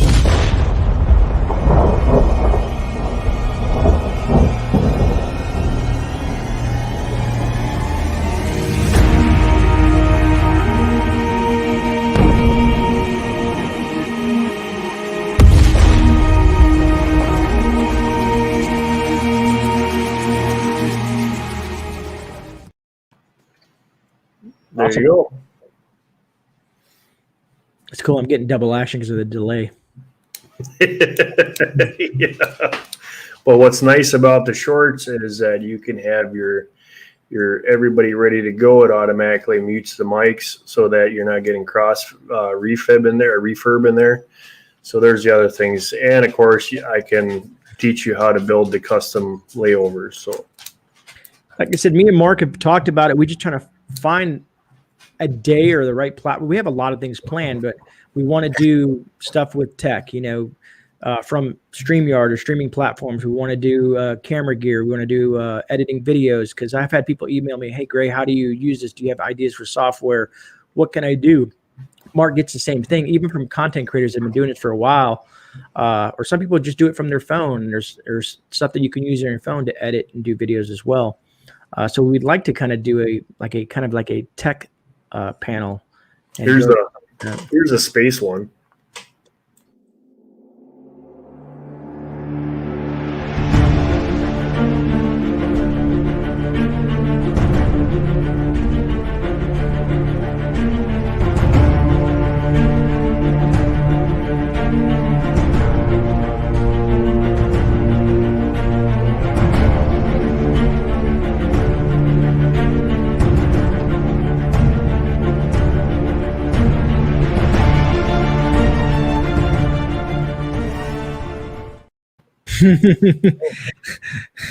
Heritage Heart Home says, I can't do all that fancy stuff.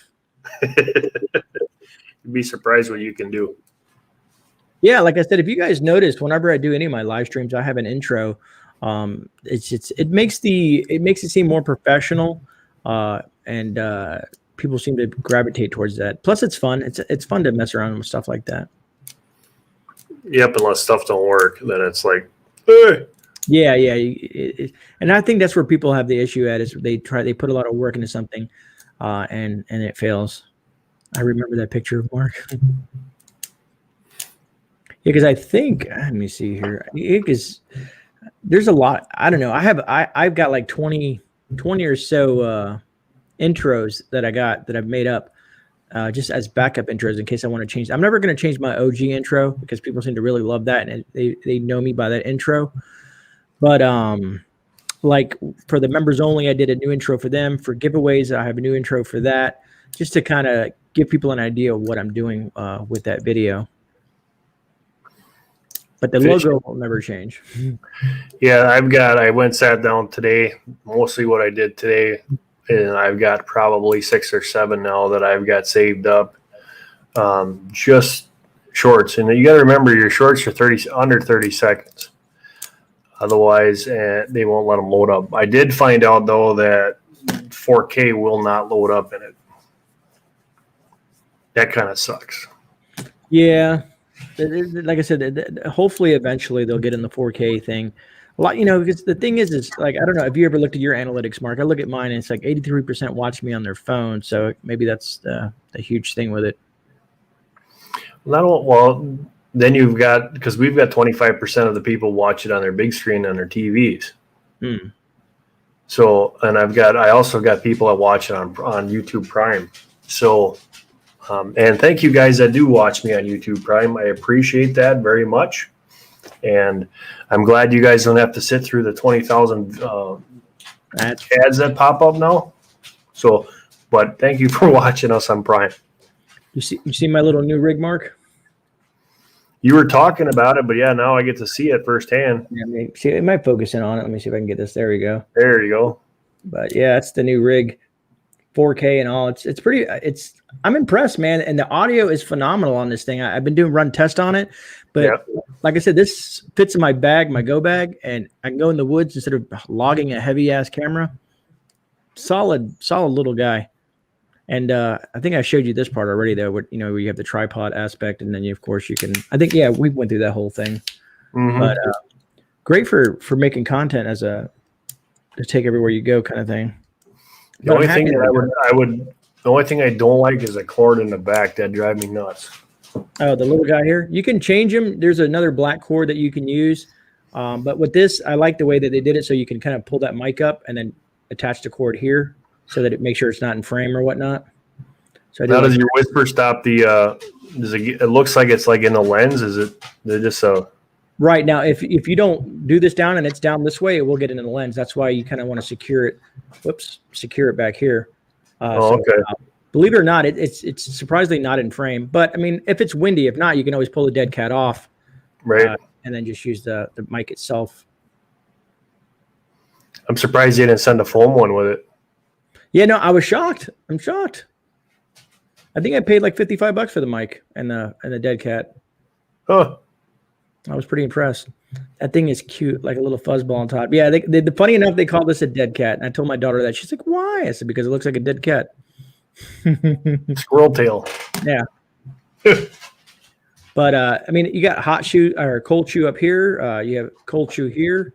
I don't know, man. I was pretty impressed by it. Yeah, I'll have to. 4K is coming. I mean, we do all of our videos are in 4K, and then they're edited and rendered in 4K.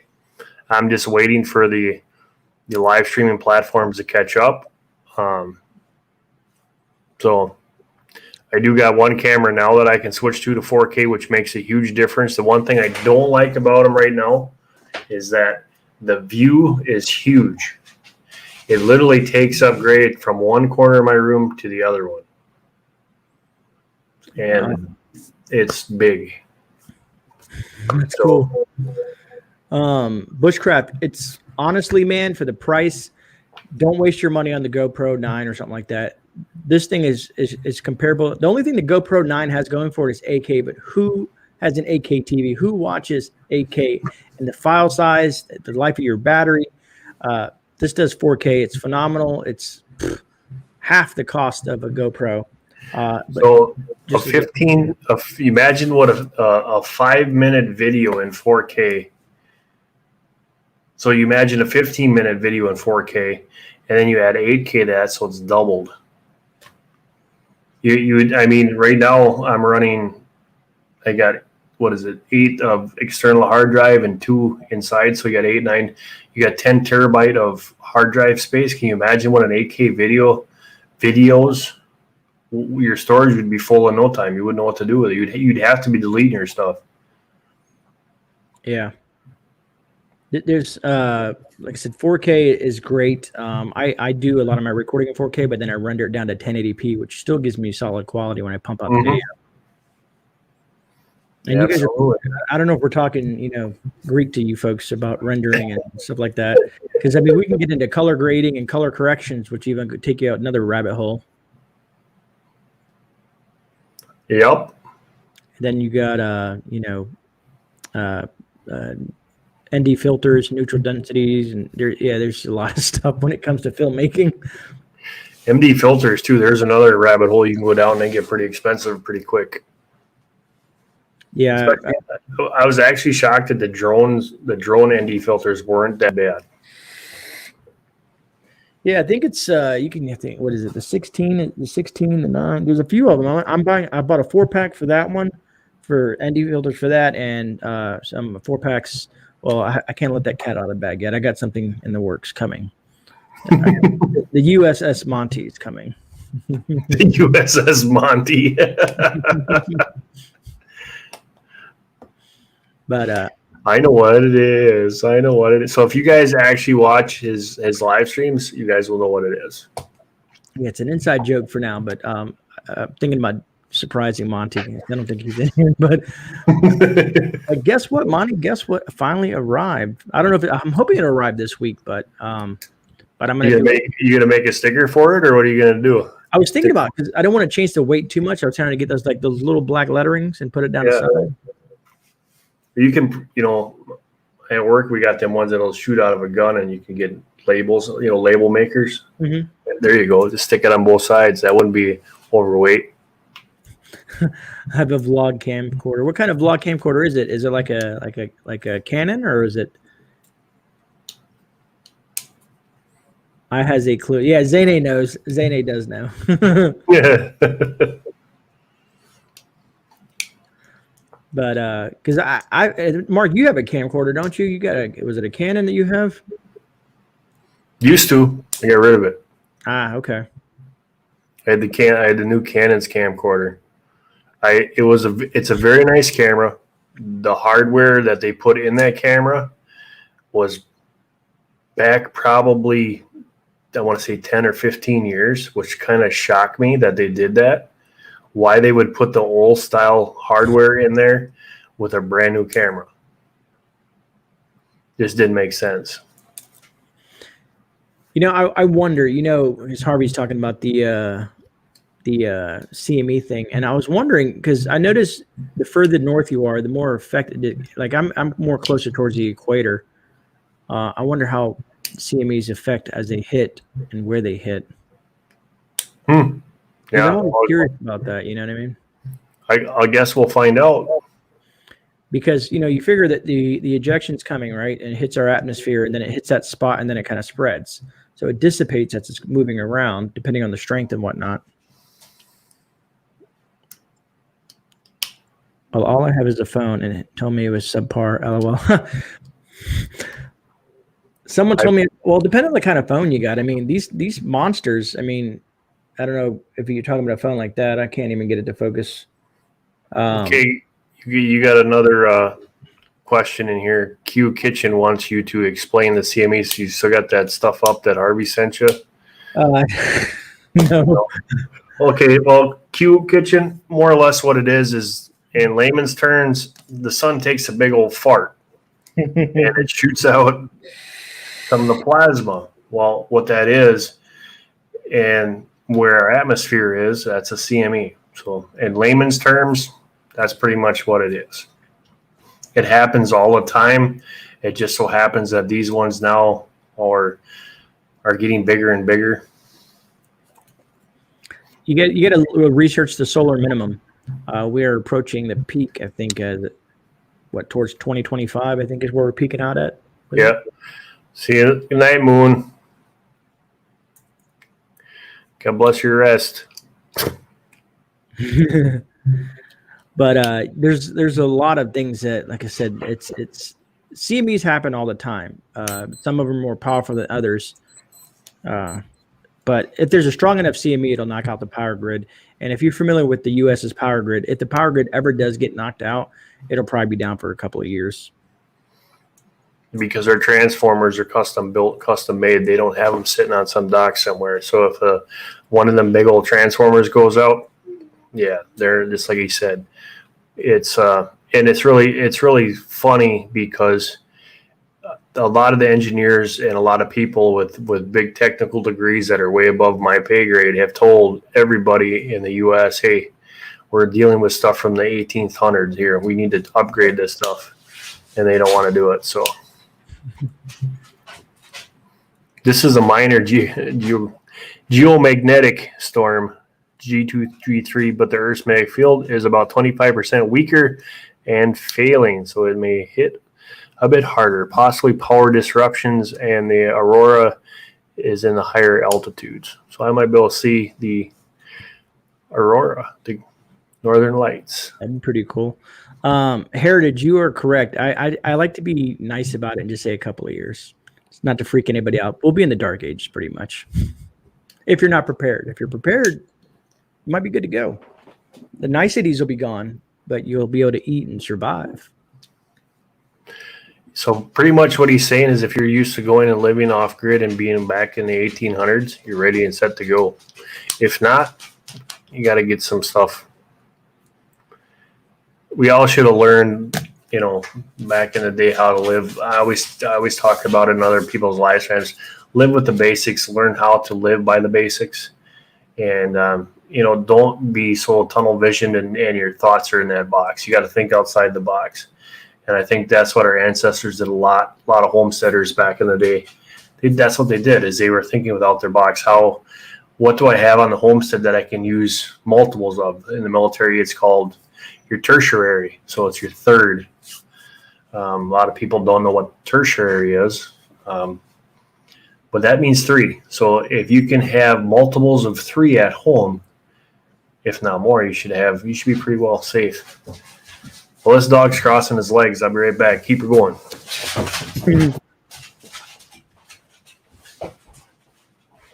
Keep it going. I'm writing in chat. But no, I was writing to far north. That's great that you're off grid. And that's what folks are. It intrigues me, and I believe in learning primitive skills, and that's what I'm practicing on now is learning and gathering and learning how to use primitive skills to my advantage. You see here, okay. Well, I moved to Idaho with my family. I said from Florida to use tornadoes, canes, and power outages. Oh yeah, no, I get it. Yeah, and it's funny. You want to move from one spot to the next spot, and then you have. That's what people always ask me. What do I really prep for? I said, in the now, I prep for, natural disasters, be it storms and power outages and things like that. But that'll lead you to the basics. But then once you start getting prepping, you want to prep for the extreme worst case scenarios. So it's like I said, build your preps, and then let it build up. Your first multiple of 3 you set up GreyMan prepping. Are you talking about, let's say, like my fire starting or my water survival? Like, what do you mean, fishes? Like, and my rules of 3s? Is that what you're talking about? Because I've showed you guys when I tore apart my get home bag, how I have let's say I have a lighter, I have a ferro rod, and I have stormproof matches. So that's 3 right there. I go beyond that because I'm a little excessive in what I do. But and then let's say water, I have let's say iodine tablets. Then I have water filtrations, multiple water filtrations, then also boiling water. So that's another 3. What do you got on your wrist? That's paracord right there. This is kind of a multi-use paracord because you have paracord here. You got a nice compass, and you also have a ferro rod sitting there. That's what I was getting at. Is there's a ferro rod right there. So I do a lot of EDCing just because you never know. People ask me a lot, why do I carry the type of flashlight that I carry? And it's a flashlight. It's probably sitting on my desk when I dump my pockets out. But it's a defensive flashlight, the way it's set up, like a tactical flashlight. But let's say if you're inside of a Walmart, a big, massive Walmart, the power goes out and it's dark and you have, there's 5,000 people in there. Everybody's, scrambling. I have light. And always know where your exits are. You know what I mean? Always analyze when you walk into any building and know where your exit points are. And if anybody has one of these things, if it's just a power outage, not an EMP, if you scroll through the top and you scroll down, there's a little flashlight here on the top of your phone for your flash that you can use. So if everybody's got cell phones, if they have one of those, you got that too.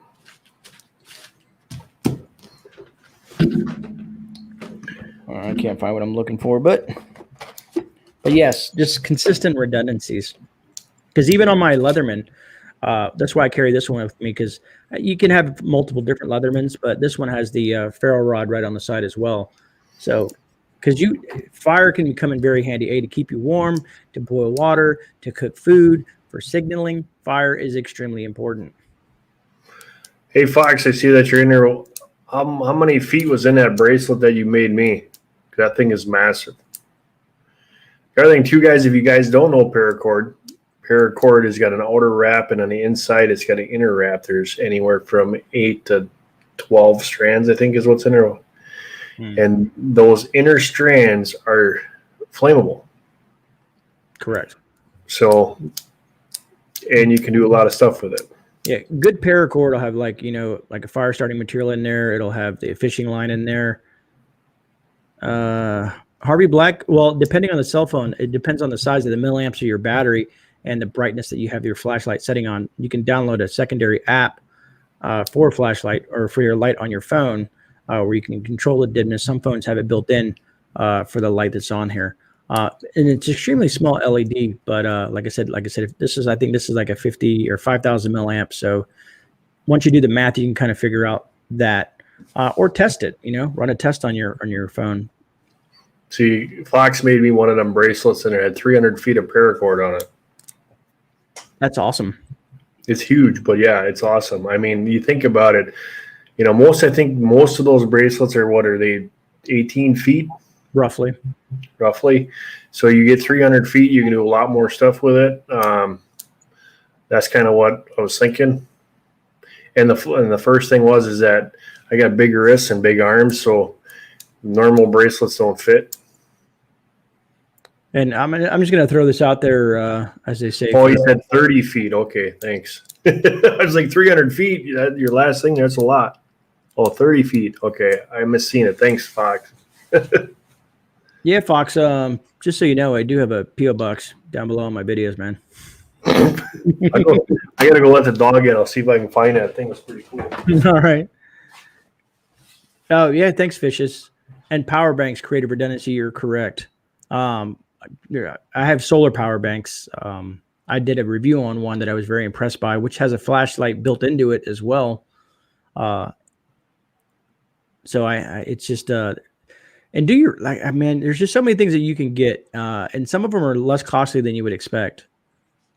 Ginger, the inner strands can be used to make bow strings. Also, yeah, agree, Ginger. There's a lot of uses for paracord as long as you get the right paracord. I proved in my Dollar Tree challenge that the paracord at Dollar Tree is not good paracord. Good night, Arc Wildman. Have you seen the bracelet I made for Mark? No, Fox, he is going to show it to me now. And then I'm going to be jealous and tell you that, again, that my P.O. box is underneath all my videos, Fox. All right, Gray. I look all over it. It's in here. And, of course, it's green. So you get the green screen. So I got to stop my green screen here. There we go. So this is what Fox made for me. Oh, nice. I like it.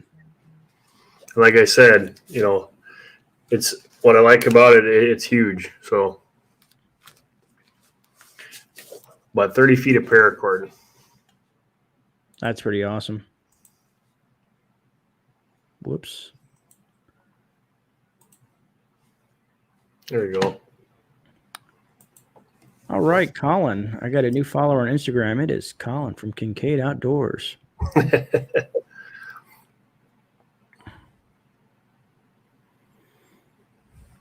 All right, where are we at? Cordage works better than knowledge of skills or hitches, knots, alpine, butterfly knots. No, you're right on the money.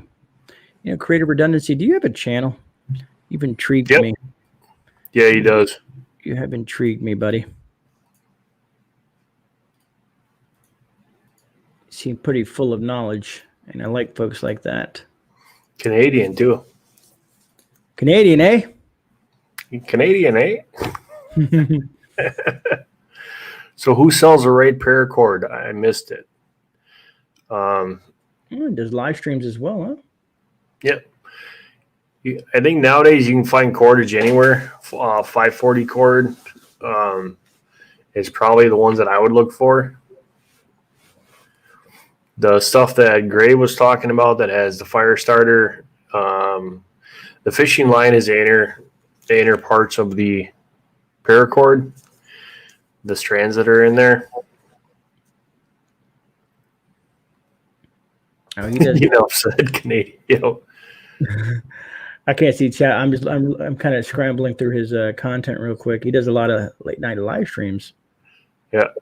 So there you go. Fox has a breakdown. 30 feet of paracord breaks down to something like 500 feet of usable internal cordage, along with outer casing, which is 30 feet and 27 strand.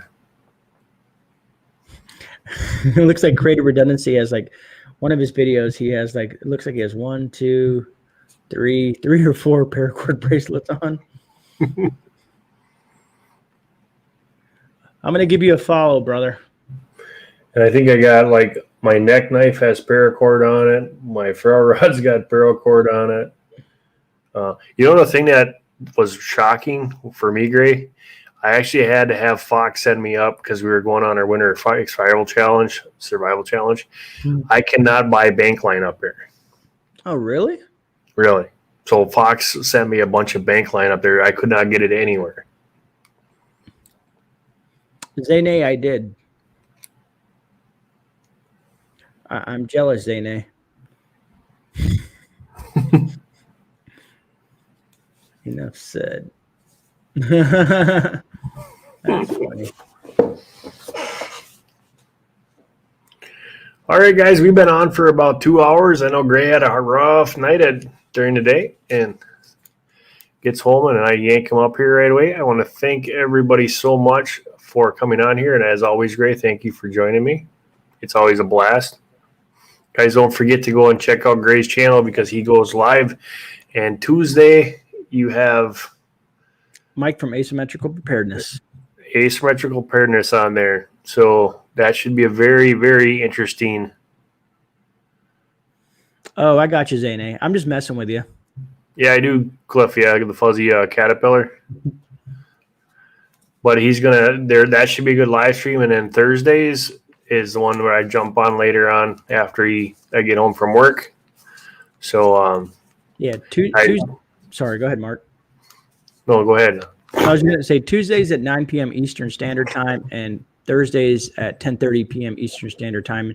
And like I said, you'll find Mark on there on Thursday nights because he usually gets off around 10:30, and he'll jump on. Yeah, ramble. Bank line for some reason in the north here. I have no idea why that is. And I looked up online and they wanted to charge me some ungodly amount of money for it. And Fox is like, hey, I'll send you some. Don't worry about it. So that was really cool of Fox. So that's just weird because bank line in Florida is everywhere. Yeah, it's not here. And to have that, because the bank line he sent me was waxed. It's a good bank line. Oh, nice. And yeah, you can't find that, so I like hoard that stuff now. So, but guys, Zane, if you pull it off, you gotta kind of not show it, but you know what I mean. I want to see that. That's pretty cool. All right, guys, y'all take care. Thanks for coming and joining us. You guys, we'll see you on the next one. God bless.